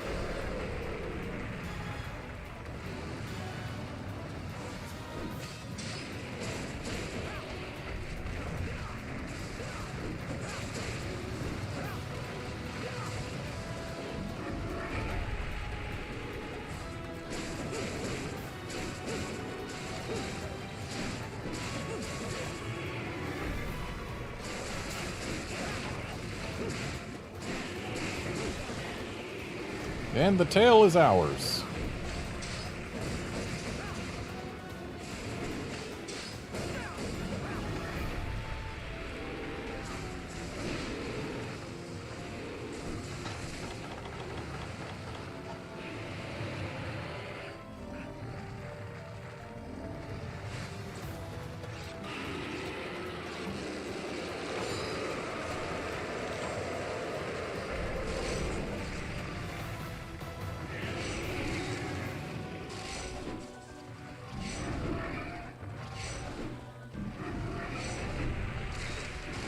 I choose to believe that my bug got that knockdown.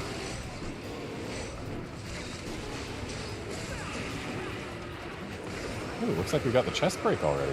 That's early.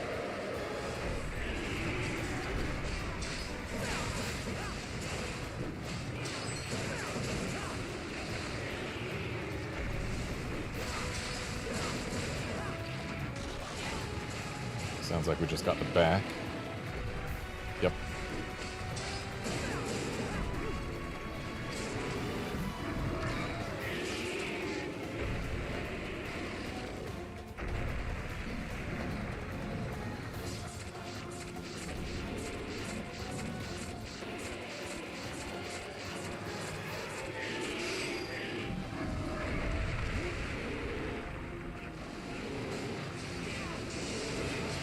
Looks like we've also got both face breaks, so just claws left.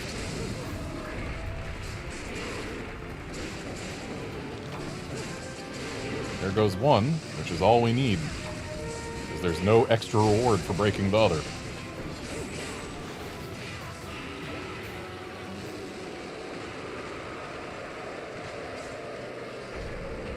That said, it's here.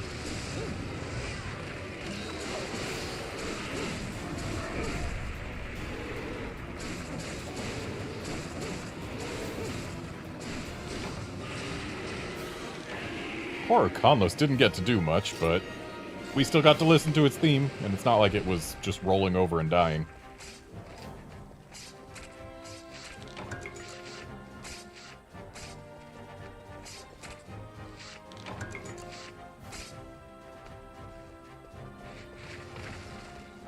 It was indeed very quick.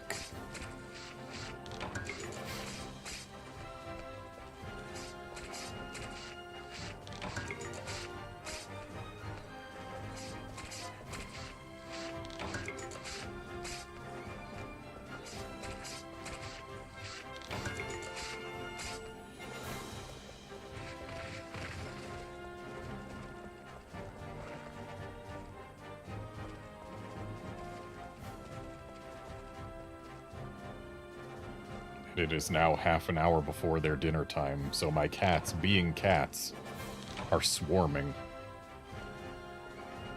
Making themselves known, making sure that I do not forget that it's almost time for them to be fed, because of course, they are starving. They will not last until their dinner time, which is the same time every day.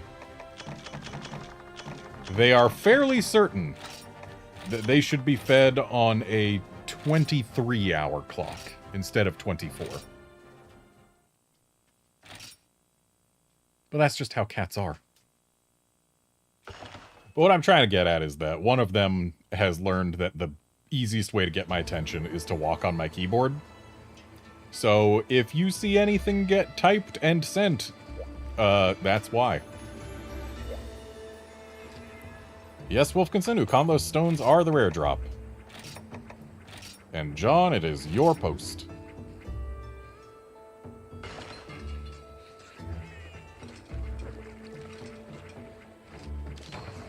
I still remember how in my file on 4G, the Japanese version of this game. The first, like, 4 or 5 Ukonloses I fought, I got more Ukonlos stones than I did Ukonlos scales. To the point where, yeah, I think it was by my 4th Ukonlos, I had 7 Ukonlos stones and 4 Ukonlos scales. And it's just like, cool, it's great that I'm getting all these stones, but can I get maybe more than 1 scale per monster? Scales were the rare for me.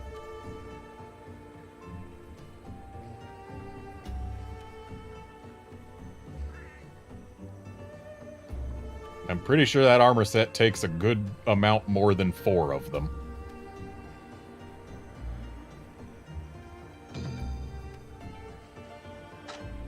Congrats on your two Ukonlos stones there, Wolfkinson. Ah, I see we're trying the double Apex Rajang again. Hopefully this time the monkeys are less violent.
Oh boy, Sonic Bombs, famously useful against Rajang.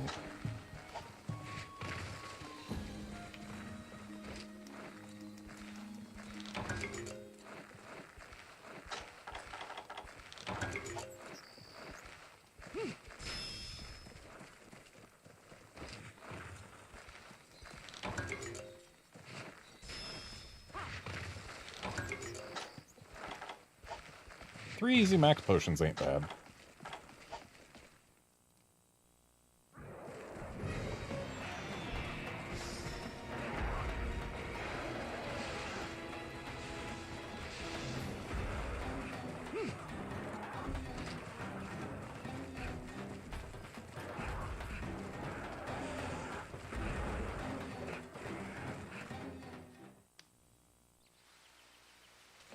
Oh, I see this is a different quest.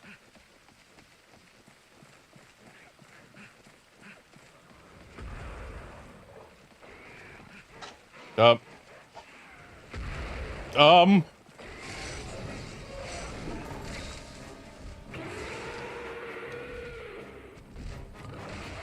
just watched this thing land here, then vanish, then land here again.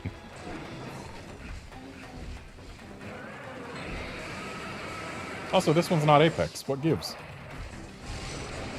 Not that I'm complaining.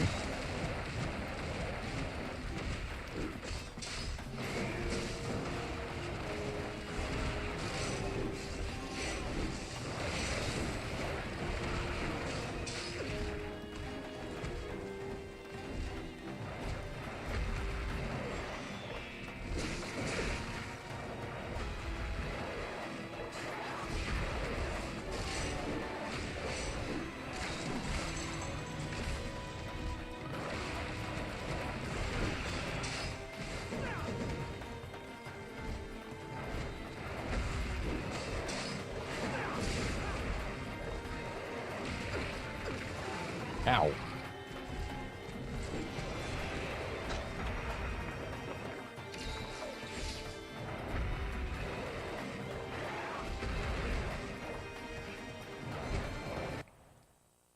Oh. Well, I guess we get our communication error now.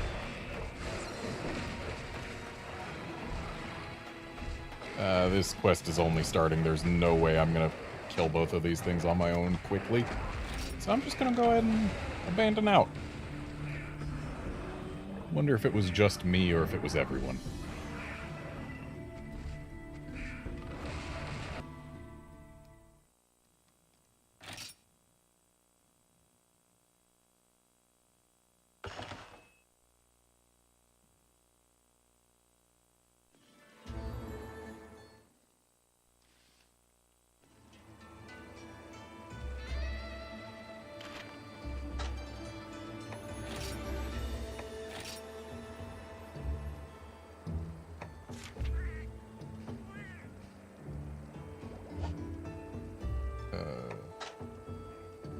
Wonder, do I have Wolfkinson in here? No, I don't. So I have to find Gathering Hall and Hall ID. There we go. Just me, okay. 405445 1466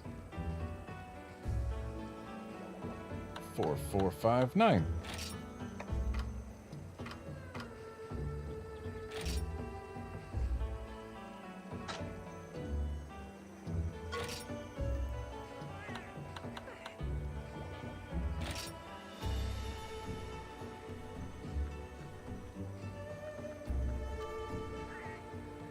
You know, I think there is a fuzzy issue that might have caused that disconnect.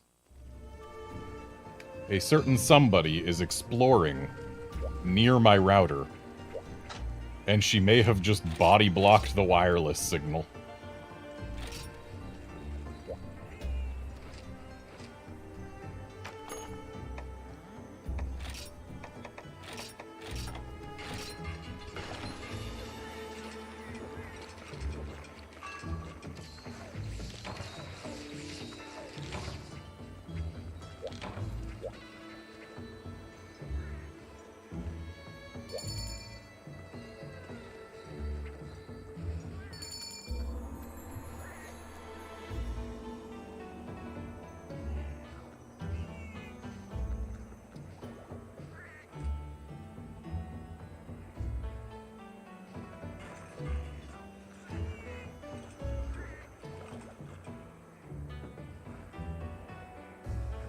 Well, thank you for not posting the modified quest this time.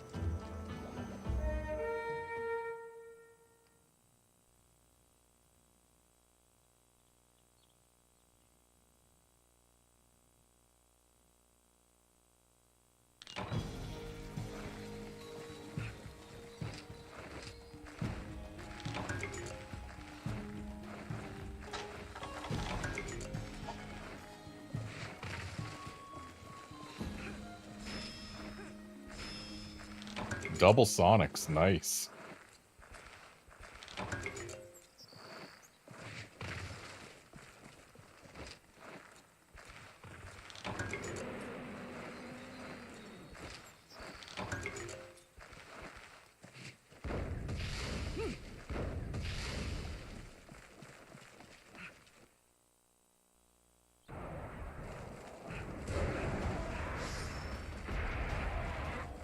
And once again, throwing the entire floor at the door and my face.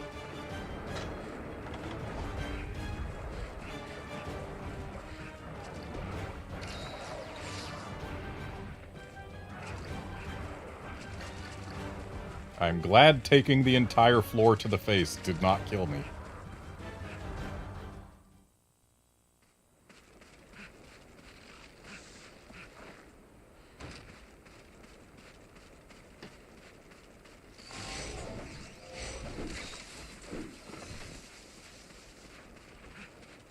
Nice having Khonshu available for easy orange, considering it is less easy to get from a Rajang, especially an Apex one.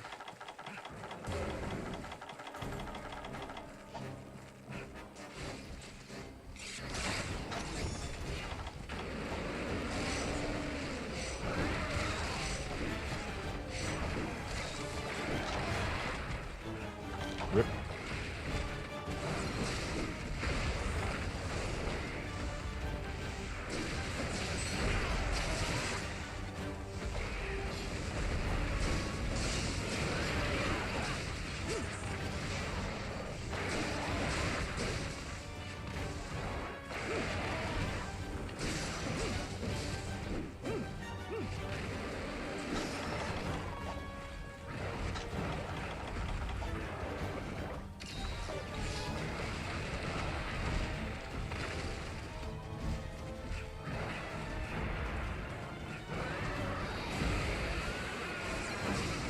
Please, more beams.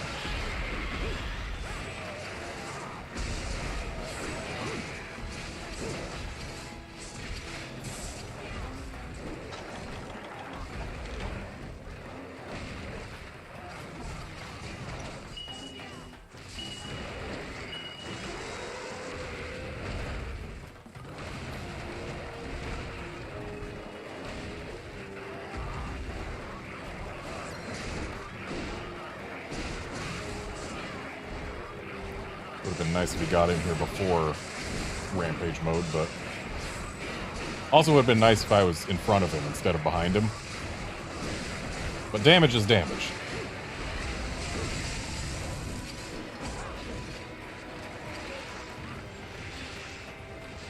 Ooh, the tremor on that got me spooked.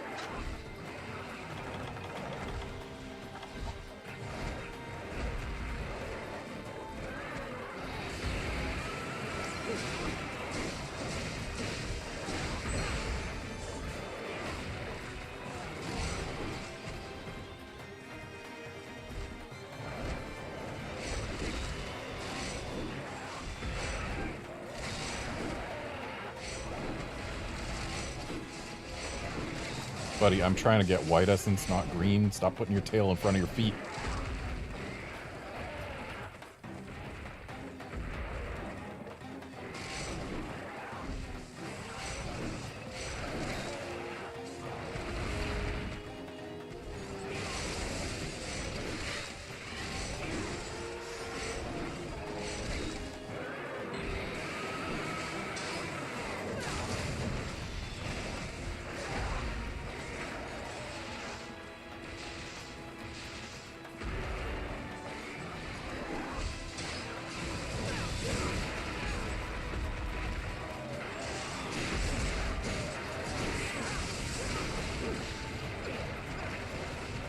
Ow.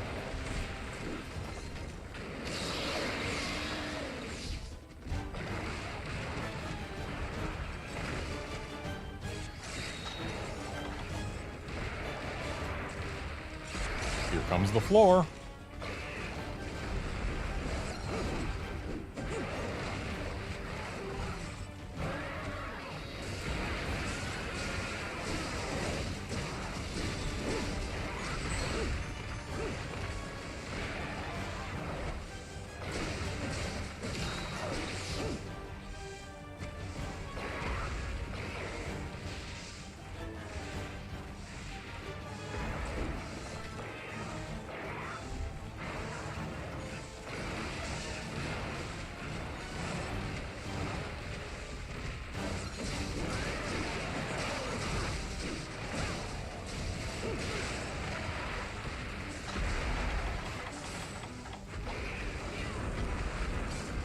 Oh, cool, I'm fake pinned. I love being fake pinned.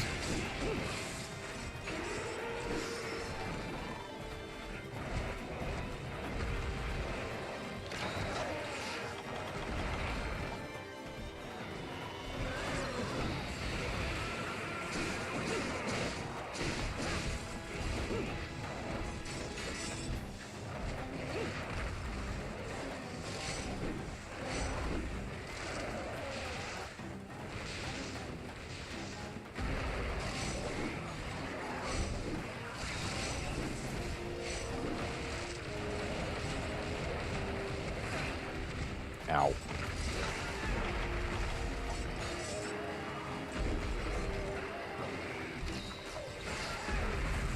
Nice.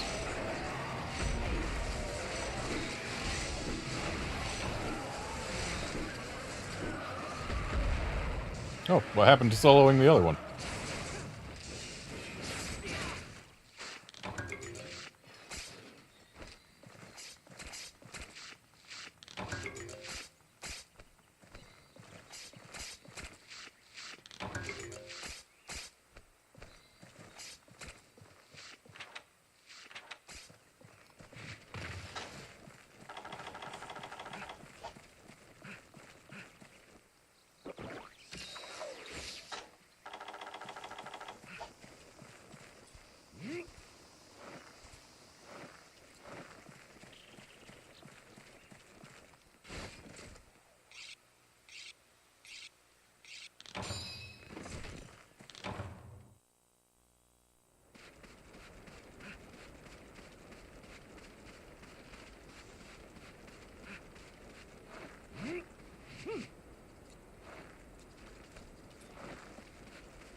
Thank you, Defender.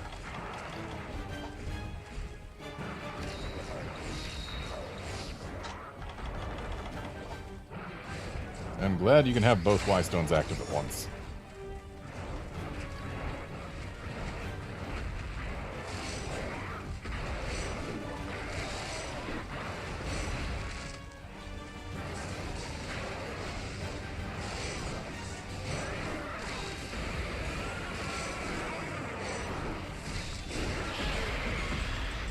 All me.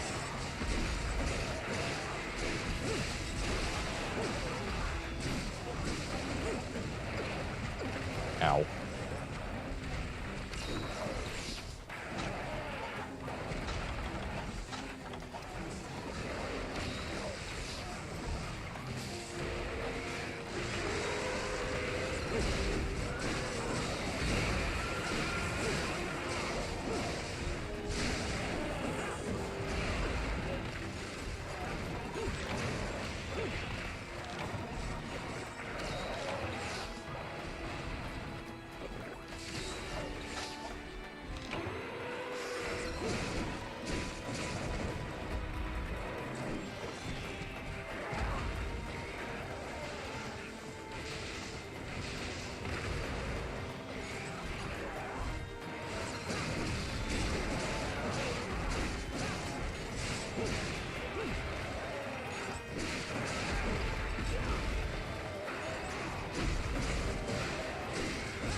Ah!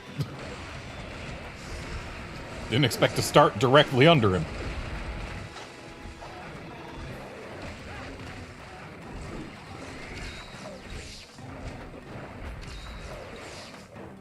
Yeah, fighting down there seems better.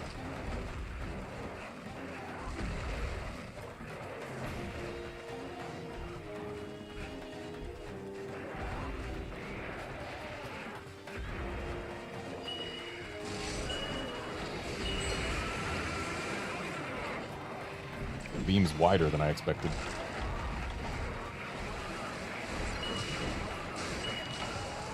Yay! Guess we're not capping, but hey. We did it.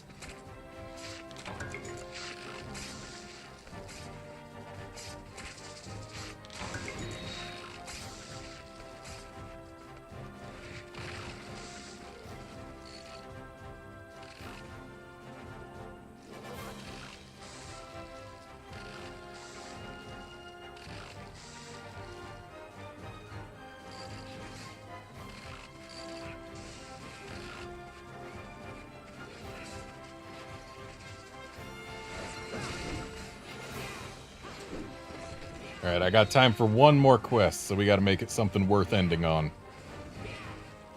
So just keep that in mind when you choose what to post, Wolfkinson.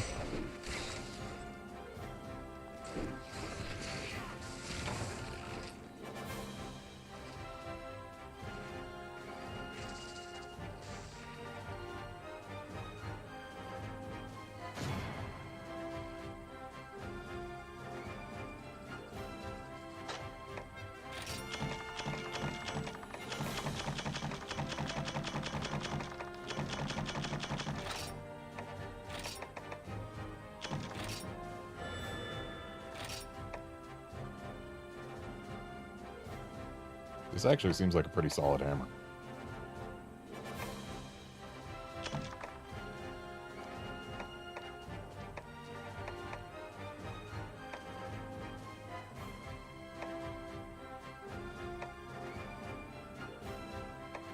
So does this.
I'm gonna play with the 3D slider a little bit. Look out, it's an earthquake!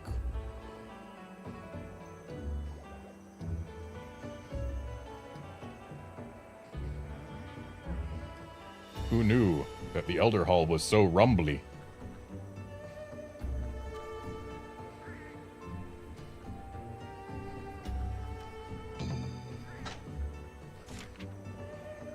Stygians and Ogre and Gormagala does seem a suiting quest to end on. Suiting? Suitable.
Wolfkinson, we've killed a chaotic gore on stream before.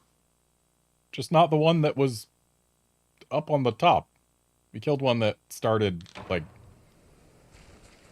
in the area that I'm about to go to. Here. One that started here was killed.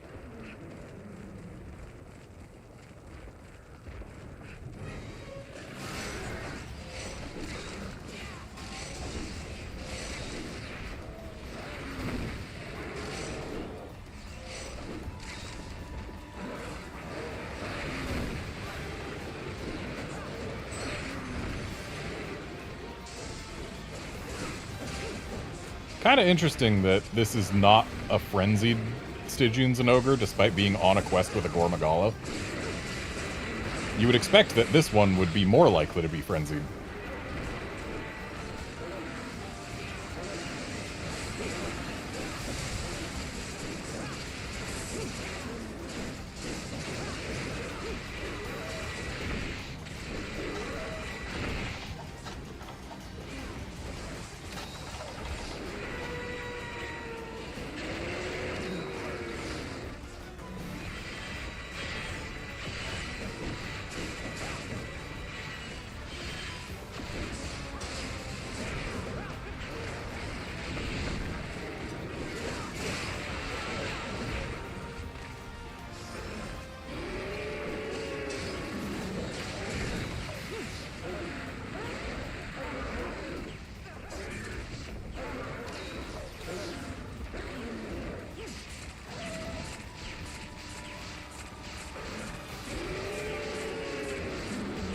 Haha, not punished for my decision to get an early cheeky stab. Some monsters you can get a stab before they start to struggle without any issue whatsoever. Others, it is more of a gamble. This one is clearly one of the latter. Oh, that was quick.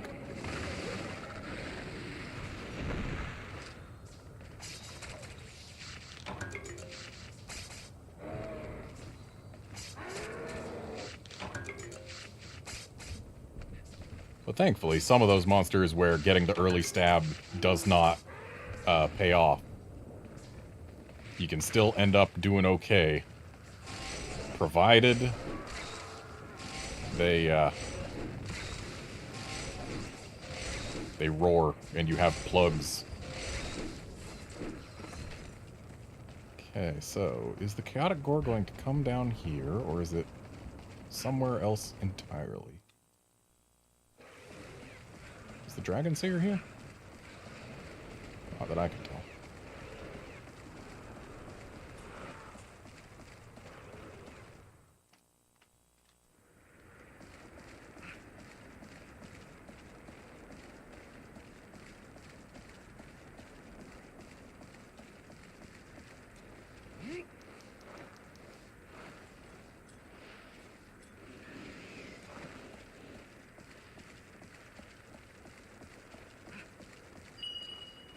Yep, it's down there.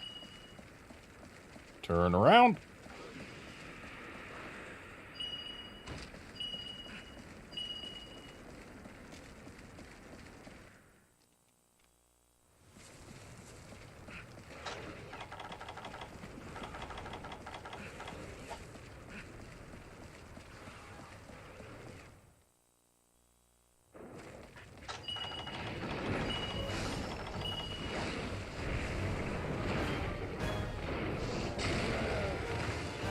Dude, you were gliding. How did you get stuck in that?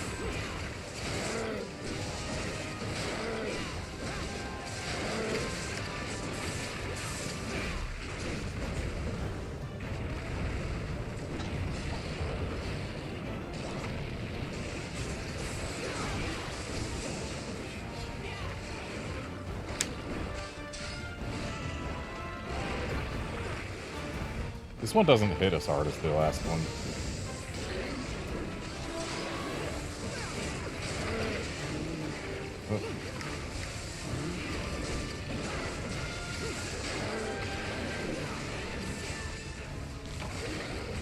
This one also doesn't live as long.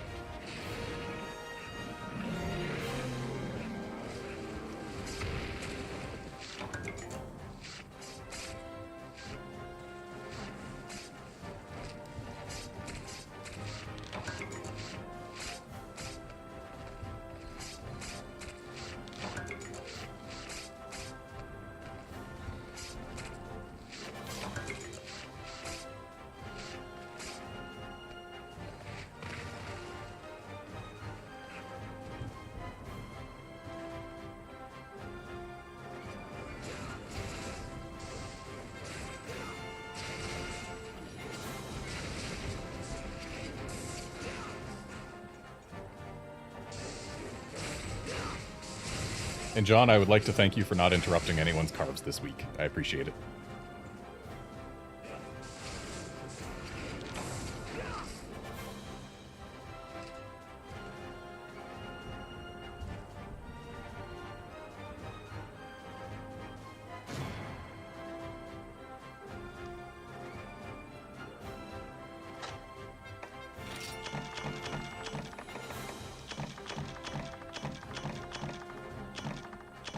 Wow, that Gormagala sure was made entirely out of shards and chaos scales.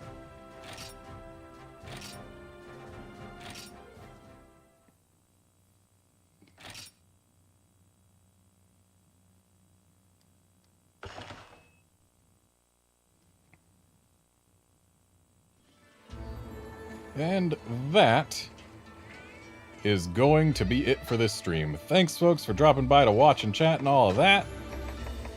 Thanks, Wolfkinson and John, for joining in the hunts. And I will be back on Tuesday, or Tanzia Tuesday.